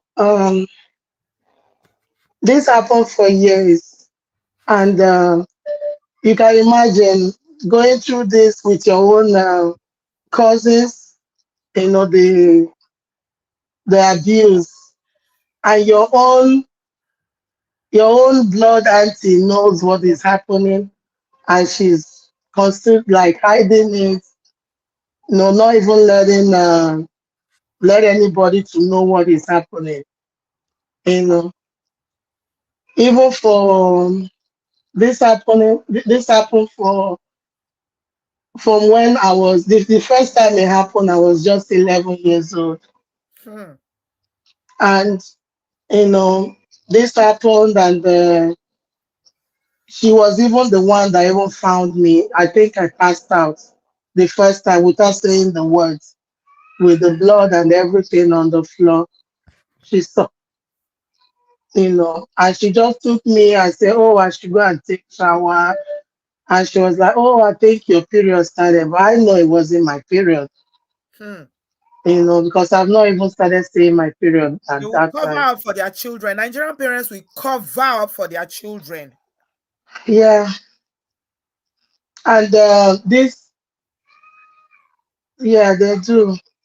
And even I was having, even when he get me pregnant, she would just go and remove it. You Hmm. know, my own family member. Did you tell your parents? Were you able to tell anybody? My it's like my parents wasn't coming to see me. They didn't know what was happening. They weren't coming to visit me. I was there with them for like 16 years. So when I left, and I actually like kind of ran away from there, you know. The thing that usually interests me in all this is that I'm so sorry. First of all, let me acknowledge your pain, Cynthia. Yeah, I'm truly, truly sorry. You see, this thing is more common than what we know. I only shared one person's story, and in the space of 1 hour, two other people have just confirmed that the same thing happened to them. It's not everybody that yeah. even has the courage to call into the show to say it happened to me. I'm telling you, the day that we open this issue up in Nigeria, family It's will scatter. terrible. Family will scatter. Don't trust Yeah. anybody with your kids. I'm always curious to know. So, first of all, I want to say I'm really, really sorry for what happened to you. But were you ever able Mm. to confront all those cousins or Do the you know, few years ago, I kind of told a family member, and that family member kind of like called the mom, and it was like, why would this happen? Because that family member, that cousin, wasn't staying with us when this was happening. So when he got to find out with the wife, he was like, really? So he confronted the mom, and the mom turned around to be mad at me and said, "Oh, something is wrong with me. Like I'm like, how can I bring that up? Uh-huh. That how old am I? Like, like because I'm in my late 40s now, right? Right. So she's kind of thinking that I'm too old to still be thinking that damaged me. So they And I'm think telling that you, you've Auntie B, forgotten. like up to today, I still get sad. Like when I remember what happened, I'm sad. Hmm. Oh my goodness. Of course you will be sad. And they will never own up to it. They will No, try to never, push back. But never. sometimes, Because yeah, it's two of my auntie's kids, the first son and the second son. they were just The using you first to son experiment very well. apologized. Mhm. Yeah. Yeah, The first son apologized. you know. Do you know sometimes this boy, the second one, he will. I don't want to say, yeah, he did. The first one apologized, you know. But the second one, do you know sometimes the kind of abuse he will give me just because I'm resisting what he's doing? And the mom knows. That's the one that kills me the most. You know, you know that your son is hurting me because I refuse, like I'm fighting, I'm resisting, and yet you will not do anything about it. Yeah. And when finally, Auntie B, finally when I went to go see my dad after I've been with them for 15 years, do you know that she now told me that she come into her room and she said, please promise me, swear that you will never tell your dad what happened. She started like trying to use reverse taxes on me. She said, oh, you guys are family, you guys are blood. If you tell your father what happened, is a taboo. Is a taboo. So what the Don't children are ever. doing is not taboo. She allowed it to continue. Yeah, For all those she didn't years, say it's okay to nothing. continue. But She you didn't telling say your dad is nothing. a taboo, right? She allowed it to happen. But you know, it only become taboo when she knows I was going to see my parents. Did you tell your parents? Did you Finally, tell them eventually? I couldn't. That thing that they said when somebody abuses so much that you start protecting your abuser. Yes, Stockholm syndrome. Yeah. I believe everything she said to me. I thought, this is the same person that exactly. Mhm. So I believe everything she said. I never told my dad, and she promised me, even down to say, oh, never say that, that she did the To I don't remove know the how baby. to Yes. Shame. I should never tell my dad that Yeah. that is a taboo, Let me So ask I you I this, believe my her. sister. How did this affect your future relationship when you became an adult and you started having Yes, Auntie boyfriends? B. That's one of the reason I called him. Yeah. So tell me, how did it affect your relationship? Yes, it did. It, Yeah. it, it did because uh, like I don't enjoy it like with my because I just separated with my husband last year. I never enjoy like sometimes I see like when he's on me, I kind Yeah. of like it's almost like a flashback Yeah. sometimes. Yeah. Not all the time, but Yeah. sometimes even it got to the point that I have to tell him what is happening, Yeah. and he understands. Yeah. But the main reason that the marriage ended is because of him, not because of that. Because I don't withhold that for um I don't You withhold don't say sex for no. You him. don't say no. Yeah. Yeah, but um he knows my trauma because sometimes I close my eyes and I Yeah. It's scream. like Yeah, you I are never just say enduring no. it. Yeah. Yes, You are enduring it. So even if you don't say no, your body language speaks. Do you understand? This is part of the trauma yes, that you are dealing with, my darling. Your body language is like you are holding back. It's like, it's like you said that sometimes you usually have flashback to think about those your cousins. Now, yes, we're talking about first cousins, right?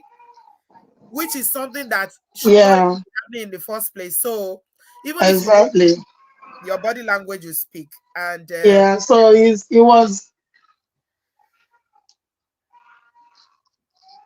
yeah, so what I'm trying to say, Auntie B, like, I don't know, I know you're my hero, like, I've been listening or watching you for years, and I wish we can talk about this more because I know a lot of people have gone through this.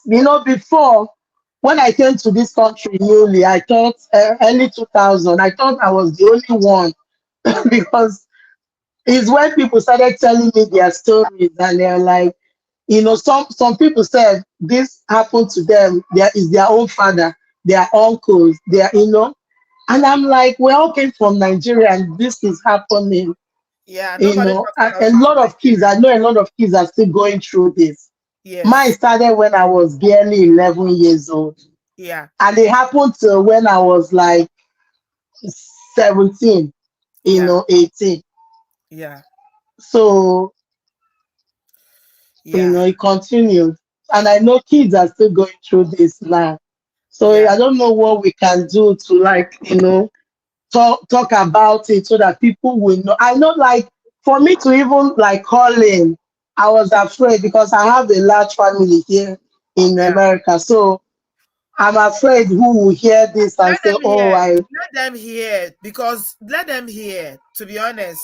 You see, let me tell you something that you don't know about abuse, Cynthia. They make you carry that shame. yes, The person that is the abuser makes you wear the shame when they are the ones that you should be wearing that shame, and you live with yeah, this shame all your life. When it was something that happened to you when you were vulnerable, you were yeah, a child, you had no control. These people are supposed to protect you, but they didn't. They took advantage of your childhood. They took advantage of your innocence.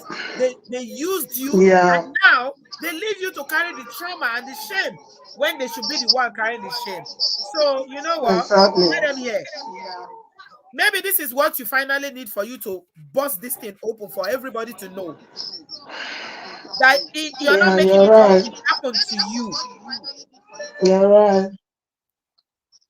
I know, like when I was back home, when I hear that people get depressed, I used to be like, oh, it's all these white people that why would they be depressed? What would make you depressed when you're eating your life, you're okay. I didn't know that can happen to me till when I got here, Did you you know. ever get any help in terms of when you were married? I know you said you told your husband about it.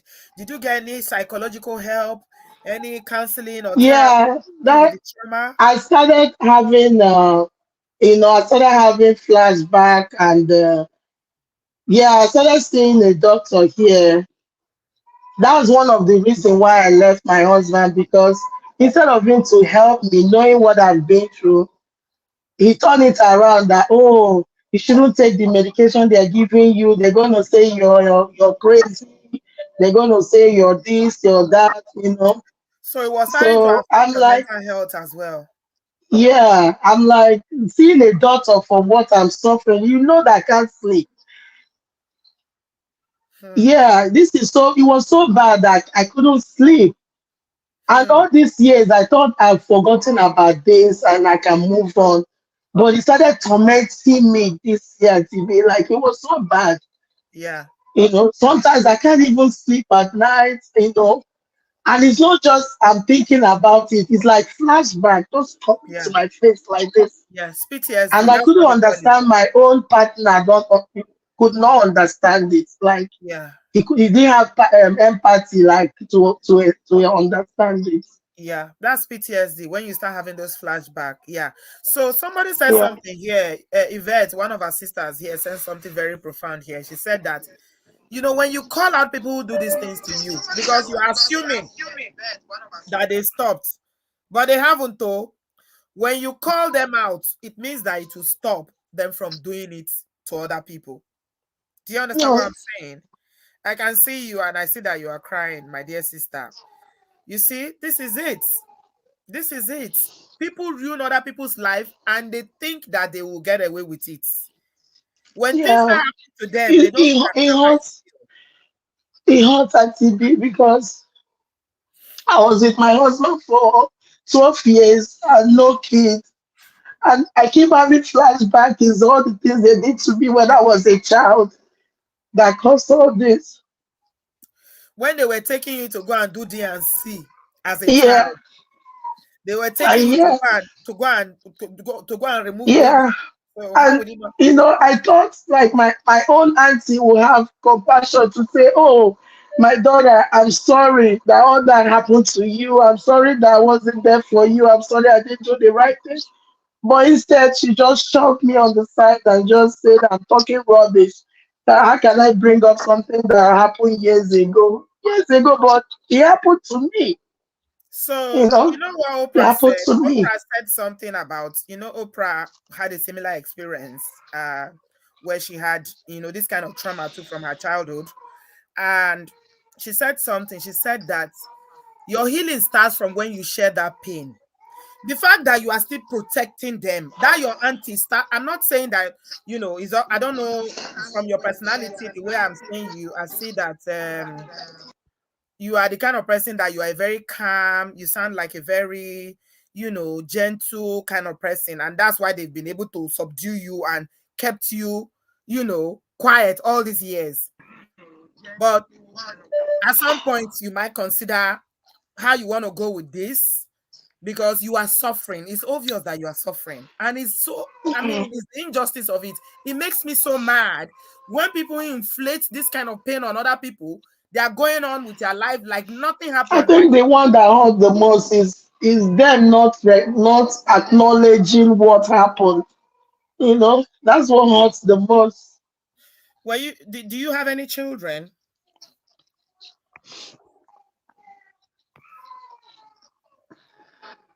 Do you have any kids, Cynthia?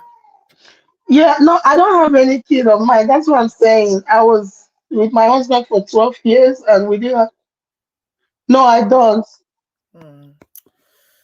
Oh, I'm so Yeah, sorry. I'm really, really sorry. I didn't have no kid. Wow. Wow. This is it's so heartbreaking. I'm really, really sorry, my darling sister. I'm really sorry. It's just it's wrong.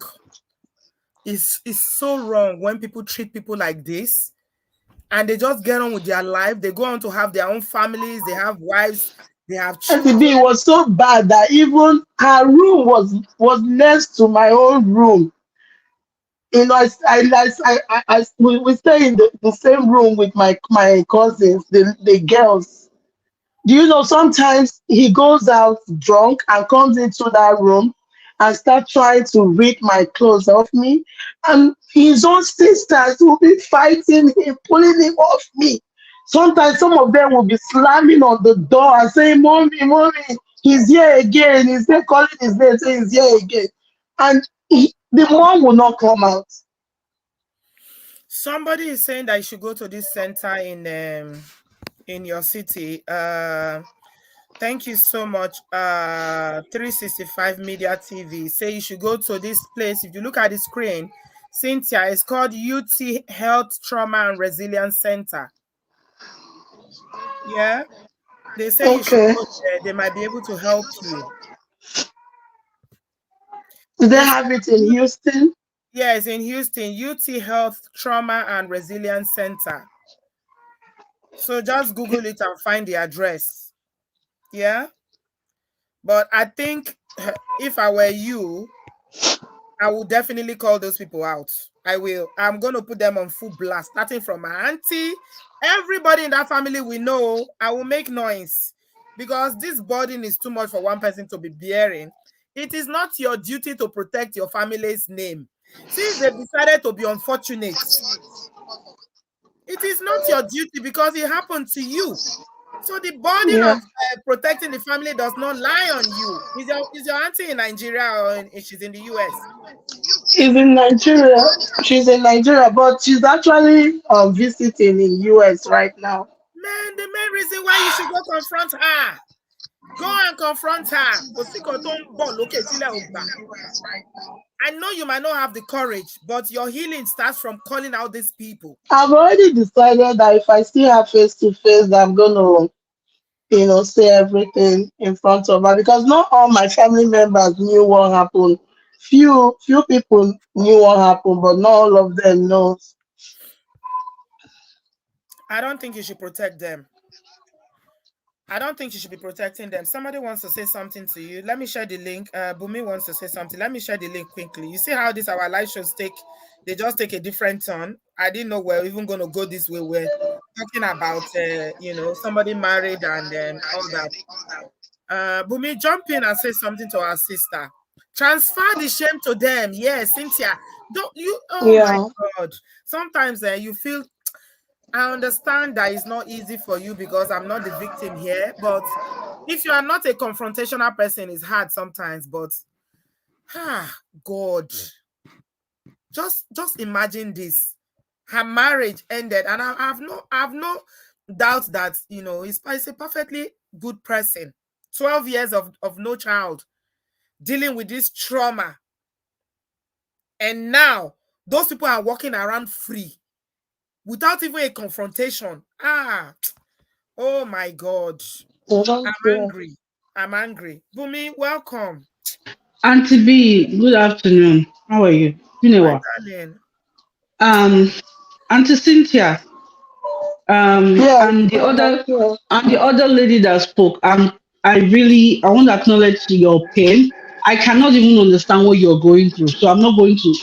But I'm empathetic. I'm sympathetic. I'm so sorry that you are going through what you're going through. But I'm also calling in. I'm calling in because this kind of thing has happened to me. But it didn't happen to me. It wasn't long term.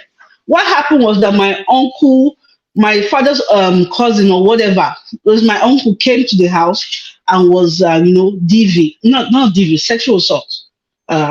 What's the word? He was pleasuring himself. So he will ask me to undress, and then he will climb on top of me, humping me, basically. So it was a cycle. And when I told my father said, "Do I know what I'm talking about?" I told my mother. My mother said, "Do I know what I'm talking about?" I was probably 8 or 9 when this happened. Okay, so I revisited the issue with my mother, maybe when I was in high school, in secondary school. I told my mother and I said, "You remember when I told you this thing?" And she said, yeah, that she was scared. She did not know how it would tear the family apart. You see this problem with family. People don't care. It's so sad that even your parent that brought you to this world to take care of you, They don't care about you. Instead, they care about their marriage or the family, so-called No, they family. care about the image. Nigerian families care Thank more you. about the image of the family more than their own How children. it will, the light, how people will look at them, not you, not what you've gone through, not how you're going to heal. So I sat them down. I was probably around 12 or 13 when I started. It was a biological class that triggered this. So I revisited it with them.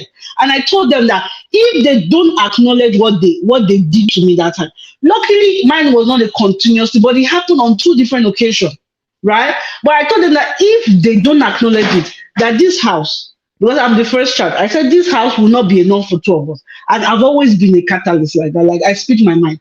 So my father was like, "Just get there, So that's how I packed my load though. At my 12 age, I packed my load and I said, I'm leaving this house. I left the house. I don't even know where I was going to. My mother ran after me. That's what saved. I don't know where I would have ended up. But that's what saved me. That's what saved. That's probably what gave me some kind of strength, to be able to deal with it. Aside from the fact that I've taken on with therapy, it still kind of comes back to me. And I've taken therapy, but my point is that if you don't address it, if you don't go and meet those people, because like Auntie B said, part of your healing is talking to them. They might not even acknowledge it because they might not, they don't want to acknowledge it. It's shameful for them. Imagine they're room by room, and her daughters were defending you, but she did not come and defend you. She knew what was going on. She was aiding and abetting her son for whatever reason. But you have to make sure that they hear your voice, they hear you, they see you, they know that you know what happened, and you shame them for it. That's one part of coming out of it. And God, you just imagine how it has stayed with you years and years. Imagine. So, sister, you have to take your life back one way or the other from that part of it, so you can move forward. You have to do it, oh. You have to do it. Please don't say, no, there's nothing like this. They did not protect you. You are supposed to be protected. They handed you over to them for protection, family, and they still did that to you. And now she's visiting, her family is going on. You are here. You are still stuck in the past, years ago. And this is there, please remove yourself from that shackle. You have to face them. You have to face them. You will continue to be stuck. You continue. I cannot even articulate the way I feel. I'm so angry. So please, you have to go and face them. If you're going to call for a family meeting via Zoom, face them, especially that lady, because that lady is not she. And you know what? They are the ones that will be calling Jesus. Please face them. That's part of your healing, so that when you go to therapy, you can talk about it, and then you can start to heal. Because only God knows how long it will take for you, because you have suppressed it. But we can see that suppression doesn't help. What helps is revisiting it, acknowledging it, and moving on gradually. Okay, Auntie Cynthia, please. You don't have the name for it. That's what I was telling Cynthia. You see, even if you don't have the name for what happened for you, it's going to affect you. Okay, so Cynthia, I'm muting you because your sound is bouncing back. Take the address down. The address for that place they told you, the behavioral, and it's called Behavioral and Biomedical Science Building. BBSB is on the screen now. Write it down. Use your phone and take a screenshot. Second floor, 1941 East Road, Houston, Texas, 77054. So somebody is recommending that you go there. Thank you so much, Bumi. I'm so sorry. I never knew that you had a similar experience. You. And Auntie, I wanted to mention to the lady in Canada, she needs to see the doctor. Like, please, when you join to the group, I will find resources. But she needs to go to a doctor for a doctor to get her. There are some places that offer free therapy, depending on her status. So please, thank you. Yeah. All right. Thank you. I will add that to the group once she sends me a message. Thank you, Bumi. I appreciate you. All right. Let me go to Brother Patrick. I think Cynthia has made a lot of people come in now because they could, they empathize with her pain. Brother Patrick, sir. Welcome. Yeah, Auntie B, sorry for me to just jump in. Thank you, sir. And so the thing really affected me, man. How can a young girl go through this? And this thing has affected her marriage as well. Yeah. And the other lady that come from Canada. Yeah. Having 3 kids for people that do not even care. Yeah. Yes, Cynthia, I'm just going to tell Cynthia, please call these people out. Yeah. They need to face the music. You know, at TB, you know, when things happen to some people's children, that's what they will say is devil is devil. Yes. We have to be very careful. If your children could be doing this and you saw it, you never did anything, and you went ahead to take this girl to do a lot of things to her tummy, now she can't have a child of her own. Oh. This is very pathetic. My goodness. Chai. This thing really pains me. How can somebody be doing this? Giving her all sorts of concussion. God knows if they've destroyed her womb. Oh my God. Cynthia, if your parent is alive, please call your parents. If you have to go to Nigeria, call your parents. You can't just be suffering in silence. Call your parents. Yes. Let them call them. You can't. This is I have daughters. I won't allow anybody to do that to my daughter. I won't allow. I don't care. If you want to pay me. I would rather let them pay me for them. This is so painful, Auntie B. Yeah. And that's what some families cover up in our country, my uncle. No. Yeah. Any family that cover that up, that family is going to be short-lived. Where did you bring those children from? Where did you bring them? Imagine trying to blackmail a child, telling her, don't tell your father, you know you will spoil the family. She's making her take the blame for what happened to her. And that, if you see that woman now, Cynthia says you should give us the name and the picture of that woman and her children. Let's call them out. Shebi, let them be called if out. You don't have the confidence to do it, send us their names and their picture. We'll put it out there on social media. They have their own family now. I don't want to say anything evil. They will carry gele on their head, go on Sunday and sit in front and be calling themselves deaconess. Wicked people. We have people that stay with us as family. Nobody did that in my family. How could you do that? We let them do this. We can't do that. We call our children together. We are one. You can't do that. Yeah. How would an auntie do that to the niece?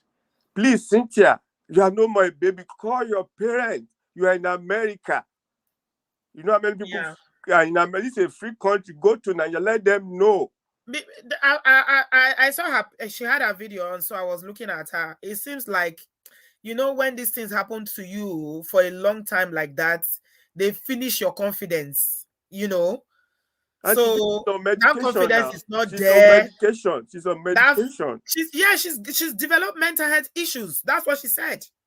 Anxiety. Yeah. She said she was having flashback. She's taking medication now to deal with it. They are saying, but it happened a long time ago. It happened a long time ago to you. Do you know that there's no time scale, or you cannot put a trauma like that on the timeline? Long time ago to you. But for her, it's like yesterday. She says she cannot sleep. She's sleeping with her husband and thinking that it's one of her cousins. And if you look at what our ex-president is paying for what he did before, he's paying $88 million to this lady. $88 million. The lady has been awarded. That was done a long time ago. You can't do that to somebody. This is terrifying. Please, you parents that are here, that you have kids, you need to caution your kids, especially men, boys among them. Please, I'm begging you in the name of the Lord Jesus Christ. Yeah. Yes, if God forbid, I'm bold enough to come out and say this and talk. Yeah, I don't think she has the confidence to confront them, because I was looking at her. She said she told her husband, but I think they put so much fear in her that she doesn't have that confidence to do it. She's going to need somebody to basically fight this battle for her. I'm telling you. If the parents are still alive, let her call her parent. You let her come to. Auntie B, people get frightened when at work. Yeah. They get fear at work. Yeah, you can't. Unfortunately, you cannot heal. That's what I'm saying to anybody that's been a victim of all these things happening. Kerewa as a child, either by cousins, uncle, whatever, aunties. If you are a man, it happened to you. You don't heal except you confront the perpetrators. You can't. Yes. You can't. Yeah, you cannot heal. Thank you, just need to confront them. Yeah. It might not even be like confrontation, like fighting, but you just need to let everybody know you did this to me. Including the one that apologized. Apology does not solve it. If they are married, let their wife know. Let their children know. Apology does not solve it. It does not solve it. Because if somebody can do that to their first cousin, they can do it to their child. They can also do it to their children. And that grandma thinks that he's protecting his sons. That grandma, Auntie B, that grandma, all his grandchildren will go through that. For doing that for this lady, all his grandchildren will go through that. This is not good. You know, they always, when they pick the poor relative now, they feel like they are doing you a favor when you stay with them. We'll put you that is your parents are poor. We'll put you in our house. We fed you. We sent you to school. So shut up. So it's like a property. You are like a property to them. They can do whatever they like. Brother Patrick, did you not see what the Anambra woman did the other day on social media? This woman is a lawyer. She's a barrister. A small girl, 11-year-old girl living with her. If you see how she scalded her face with hot water, it's so bad that the state government had to get involved. They finally arrested her now. That is the evil that people can do. Once it's not their own child. If you go and check her profile, the first thing she'll write there is she's a God's child. She's a child of God. Other people's children could be dealt with. They will say they love Jesus. They say, I love her of God. How can you love Jesus that you've not seen? When you hate your own brother and sister, that's what Jesus asked them. You say you love God. God that you've not seen. Is it possible for you to love somebody that you've not seen? And you hate somebody that is in your life every day? A child that is in your house. Abba. We need to re-examine this, our Christianity. Yes, people are just being religion in that country. They are just religious. Carry church for it. Yes. Thank you, brother. God bless you. Thank you very much for having me. I appreciate you, sir. God bless you. Yeah. Okay. We're about to end now. Jum, let me call to you, then I'll end with Beno. Hi, Jum. Welcome. Where are you joining us from?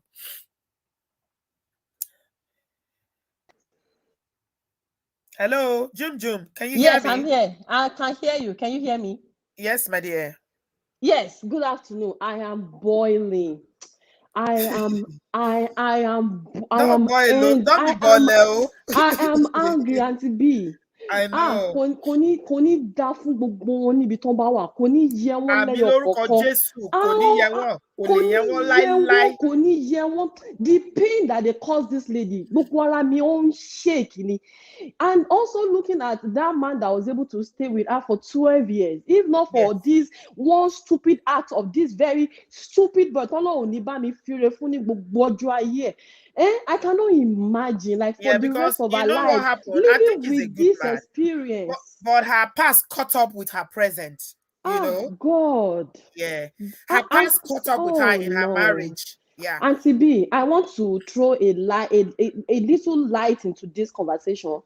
Let me speak. I'm sorry. I could have been a V. I don't want to call it victim, right? But I fought. Auntie B, I fought. And anytime I remember that day, I cursed this man. He was not successful. He tore all my clothes. He tore my bra. He tore all my clothes. Well, I was trying to say, at that time, I just get admission into school. At that time, I was in 100 level. I didn't know anything. So this guy, I know him from home back in Lagos, where I lived. He was living in front of our house, right? And we just greet him, Bro Kazim. He was alumni of that school. So anytime we see in the campus, I'll just say, hi, how are you? And he would just be showing like, oh, if you need anything, I'm here. Of course, I know him. He's not a stranger. So over the time, he'll be asking me, when are you coming to greet me? When are you coming to check me? I'm like, you are not sick, sir. What do you want? But I'm still very, naive. I was not even the virgin at that time. So I didn't know nothing. So this very fateful day, I carried my two left leg, wear my slippers. I was wearing skirts at that time. I wasn't even wearing trousers. I got to his house and this man started moving close to me. It was a campus. He just threw his bed on the floor, and I sat down, and we're just talking about everything in Lagos, oh, so how are you and all of that, how are you, settling into school? I said, yeah, everything is fine. And yeah, so he started coming close to me, and I look up and see that the door is locked. I'm like, that moment I know, oh yes, Allah magic in sharing, what is sharing already. So he was moving close to me, moving close to me. I'm like, okay. It got to a point, you just dragged my clothes. I said, no, Uncle Kazim, what is going on? Oh Lord, there's nothing. This guy, for me, I think my very strong self that day helped me. Like, I'm not very laid back. I know I'm all over the place, but we fought. He's very huge.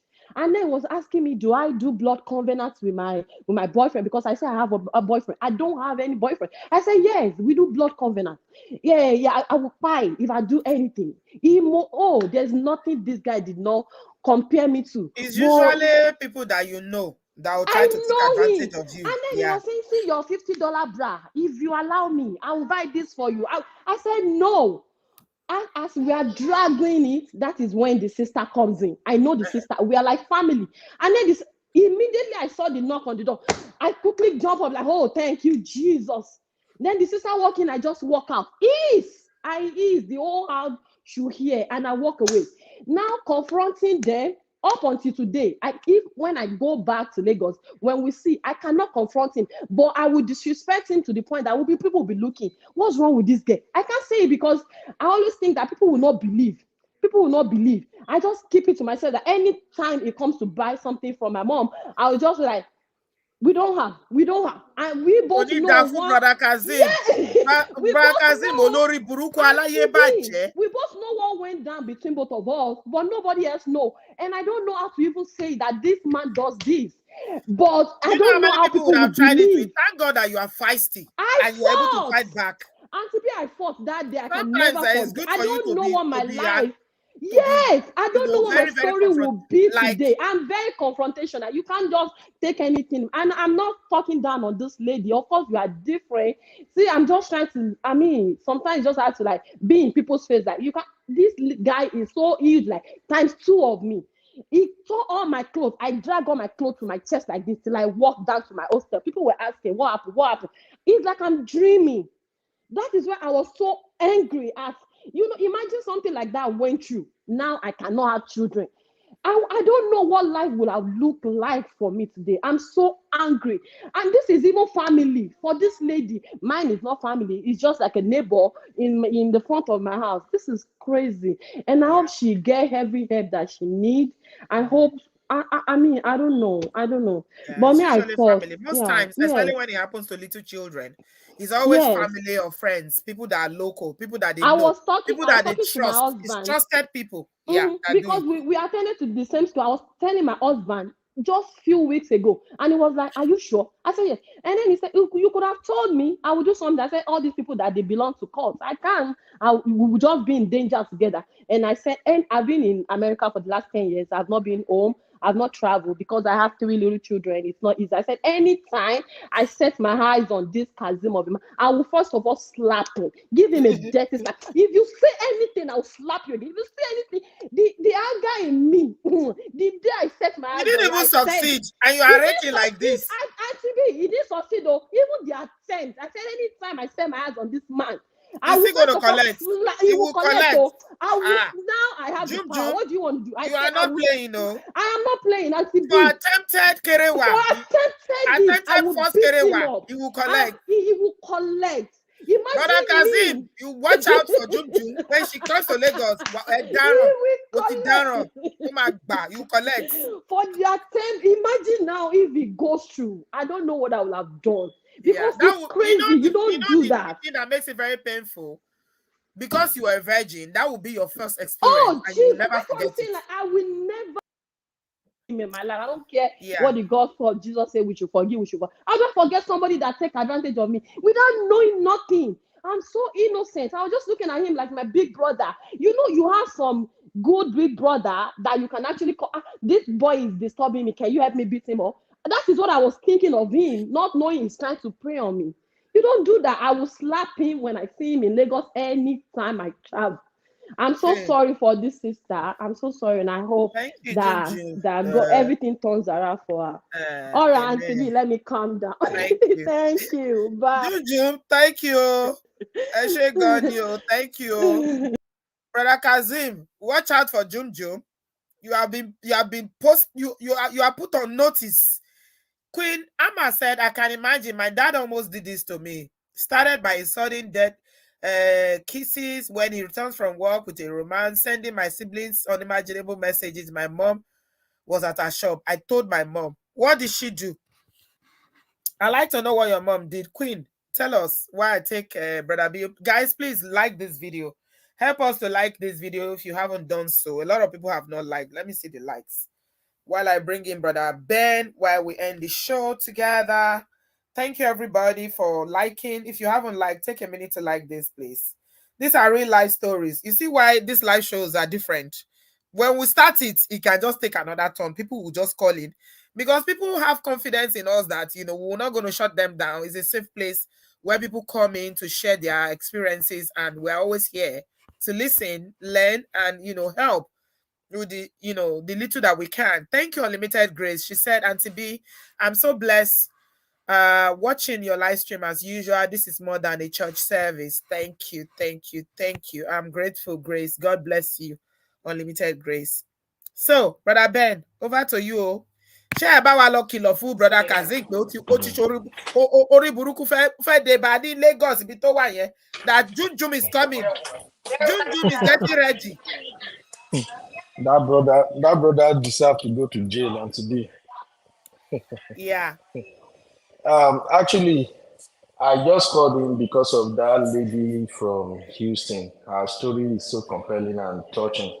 Yeah, Cynthia. So, yeah, the address I shared, I was using my second YouTube 365 Media. So, I shared that particular one because it's a branch of University of Texas Medical Center. Right. So in case if she doesn't have the financial willpower to get a standard therapy from private practitioners, she can actually go there. They have a financial support system. If she doesn't have the money, after they listen to her story, they will connect her to those who will help her get finance to pay for the service. So that's why I share it. And if you give her my number, I can still send the whole thing back to her. And that center is particularly located in downtown Houston. I've been around there like 3 times before. So depending on any area she lives, maybe Sugarland or any area, she just has to go straight to downtown. It's close to the stadium and the university campus over there. Yeah. Then this is a very touchy topic, Auntie B. God bless you very much for what you are doing. That's why I tell you, say you can't leave YouTube because you are doing a great job for our people. A lot of people are crying in silence. People go through a lot. And this childhood trauma is a big deal, especially for our people. Here in abroad, they go talk, but we like to cover up so many things. And these are some of the things that affect people in their various home, in their marriage. And sometimes if you are lucky to find a partner who is understanding, who you can easily talk to, open up and tell things about your past, the partner may help you to get over it, at least make you happy. Gradually you can forget about it a little bit by bit.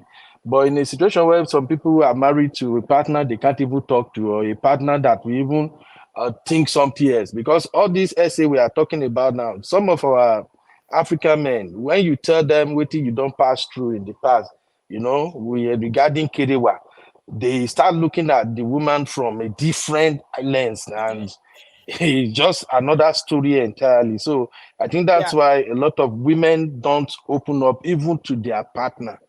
So from medical angle, my advice would be that even as husband or as wife, if you see that your partner sometimes is moody, act out for no reason. Maybe sometimes you just open the door, you find them crying. you know, or sometimes they just don't feel like getting out of bed. Those are like signals, those are like triggers you need to watch out for. You need to ask them, is anything going on? You know, I'm just saying this because a lot of people, Auntie B, a lot of people are going through so much. Oh. All the Yes, lady, sir. all the women that share their story today is touching, Yeah. seriously, you Yeah. know. And for those parents that are encouraging their children to do all this nonsense to another person picking, well, me, I believe in law of Moses. The thunder supposed to begin work on them from now. There's no need to wait till we reach heaven before that they judge. May God begin punish them from now. That's what I would say, because these things are not easy. And that's why also for me as a dad, I know sometimes even my madam or my friends will say, why be say every time you are always following your daughters up and down? I'm not taking chances. I'm not taking Uh-huh. chances. Since Yeah. I've started working in the medical field here in US, I've had enough story, and I Yeah. like play, all these things take they happen. Like when parents are overlooking, complain, when your child is trying to tell you something, and you just look at it like you 6, 7 years old, what my friend, go and sit down, you know. So sometimes when the children say, Dad, Mom, I have to tell you something, you have to find time to listen to them. They might be going through so much Yeah. which you don't know. I once listened to a counselor who said that, look, other children, it doesn't matter their age, even if they are 5, they are 10, they are 13, whatever problem they are confronting is as big as the problem you are also going through as an adult. So Yeah. you have to look into it and help them out. And that's why for me, sleepover is a no. Nobody is sleeping nowhere. Yeah. No, I taught all my kids, especially my female kids, that look, if any man, any boy is talking to you, they have to be 6 feet away from you. Not even touching, no laughing, no. We don't do that because now, like play, now in madness take the start, you know. So thank you very much, Auntie B. This one really hit the heavy today. Oh, God will bless you for this platform. And please, guys, like this video, like, so that at least a lot of other people can see this and reach out. Because I believe those that express themselves today now, they will have at least some sense of relief for talking about it. And the last sister that called, in fact, anytime you want go sakpa that man, where you say brother Jimmy or whatever be him name, if I dey around, call me, I go help you set the leg for am, make it fall so that you go beat am well. All right, thank you very much, Auntie B. All right. Thank you, brother Ben. Really appreciate you, my brother. God bless you. All You're right. welcome, That's ma. our brother Ben. And Ngozi said, raise your kids to be bold, raise them to be outspoken so that they don't get preyed on. Absolutely. You see, children start losing confidence when you shut them up. You don't let them talk. When they are talking, you keep shouting at them. It starts from there. And you say negative words to them. They start losing their confidence. Yeah. There is a pattern of behavior that some adults who are primary caregivers exhibit that make children turn out to be timid or quiet, very quiet. In our community, they think being timid is good behavior. I know they talk. That pikin know they talk. It's not a good thing. If your pikin, I said it many times here. If your child is so shy that they cannot even talk, it's not a good thing. Okay? Now for Africa, that people think that, oh, that child is so shy. He doesn't talk. Why is the child not talking? If they have speech problem, take them to speech therapy. A child should be able to express themselves. And parents, I beg you in the name of God, if your child is saying something, listen. Listen. Most parents back home in Nigeria would think, oh, they are making it up. No, they don't. They don't. Before you see a child making this thing up, it's rare. 99.9% of the time, the child is telling you the absolute truth. The worst one is the one of fathers to their own child. Queen Amma has been talking about her own sins, about how her father tried it with her. She told her mother, she said she told her mother was begging. And I will believe that they are still together. Yeah. Some mothers cover for their husband with their children. What thing we never hear. So she said she ran to go and tell the neighbors, and the people came. She made a lot of noise about it. And they now warned him not to beat her. Since then, he said he turned it to wickedness now. He didn't get his way. He tried. But she's saying that since then, she can still recall the way he kissed her deeply, pressing his bosom into her as a child, and asking her to sleep in their room. He said, I can still feel his hand looking for me on the ground.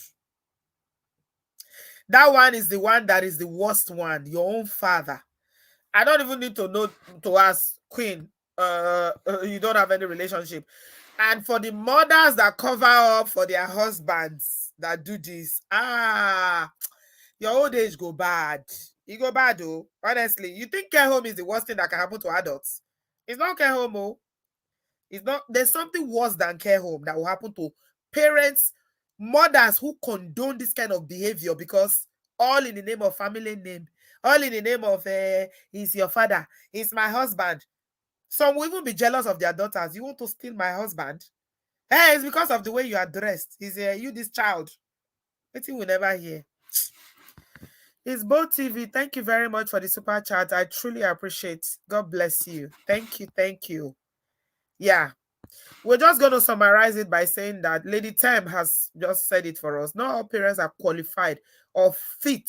That's the word I will use. They are not fit. A lot of parents are not fit to become parents. They just became parents because it is the normal thing that society expects when you get married to have children. People that really have the love and the genuine hearts, sometimes, they are not so blessed. I'm telling you. Queen Amma said, I paid attention and decided to seek for help.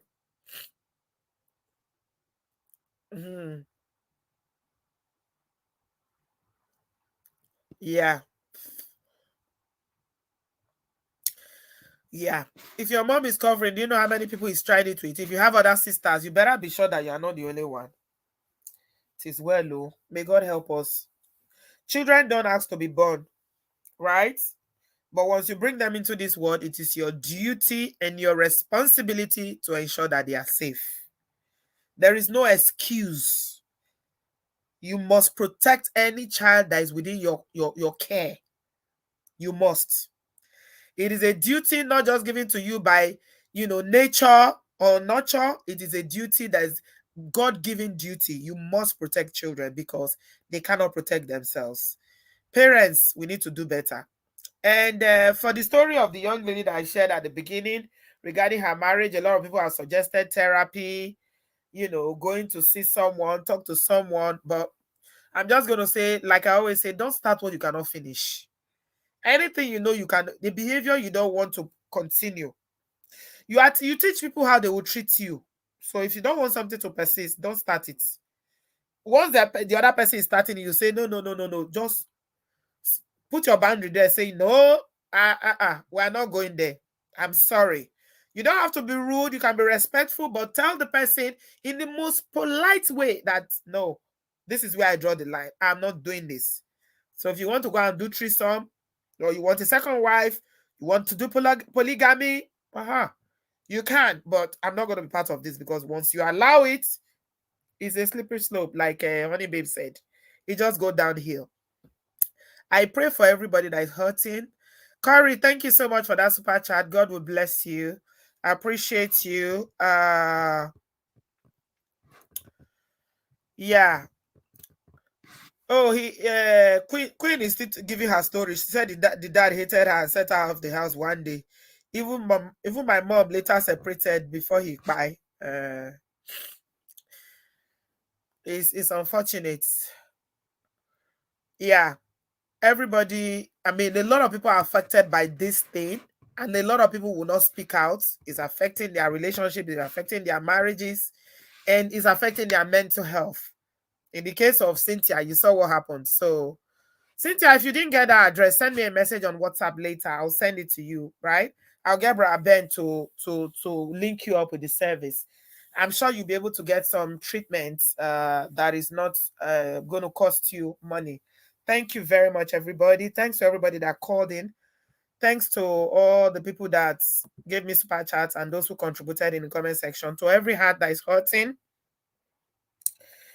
I pray that you'll find healing through therapy, prayers, confronting your abusers, whatever you need to do, please get the courage to do it. You do not deserve to suffer for something that was not your fault. And if they try to blackmail you, they try to tell you it's your fault, it's because you are a devilish child, they call you all sorts of names. That shame belongs to the perpetrator. It's not your shame. And you shouldn't have to carry it for the rest of your life. Thank you, everybody. I appreciate you. And I will see you tomorrow. I have a show tomorrow that I said we're going to be talking about, when is it time for you to pack up and say, you know what? I'm taking a break from this thing. I have a story to share as well. So make it a day with us tomorrow. I have a story to share. Somebody is sharing her story with us about why she decided to leave her own. Yeah. So let's meet tomorrow, 7 p.m. And we'll talk about it. Cece, I'm sending you hugs, okay? Don't worry. It's well. It's well. Thank you, everybody. Have a good evening. See you tomorrow. Yeah. Thank you.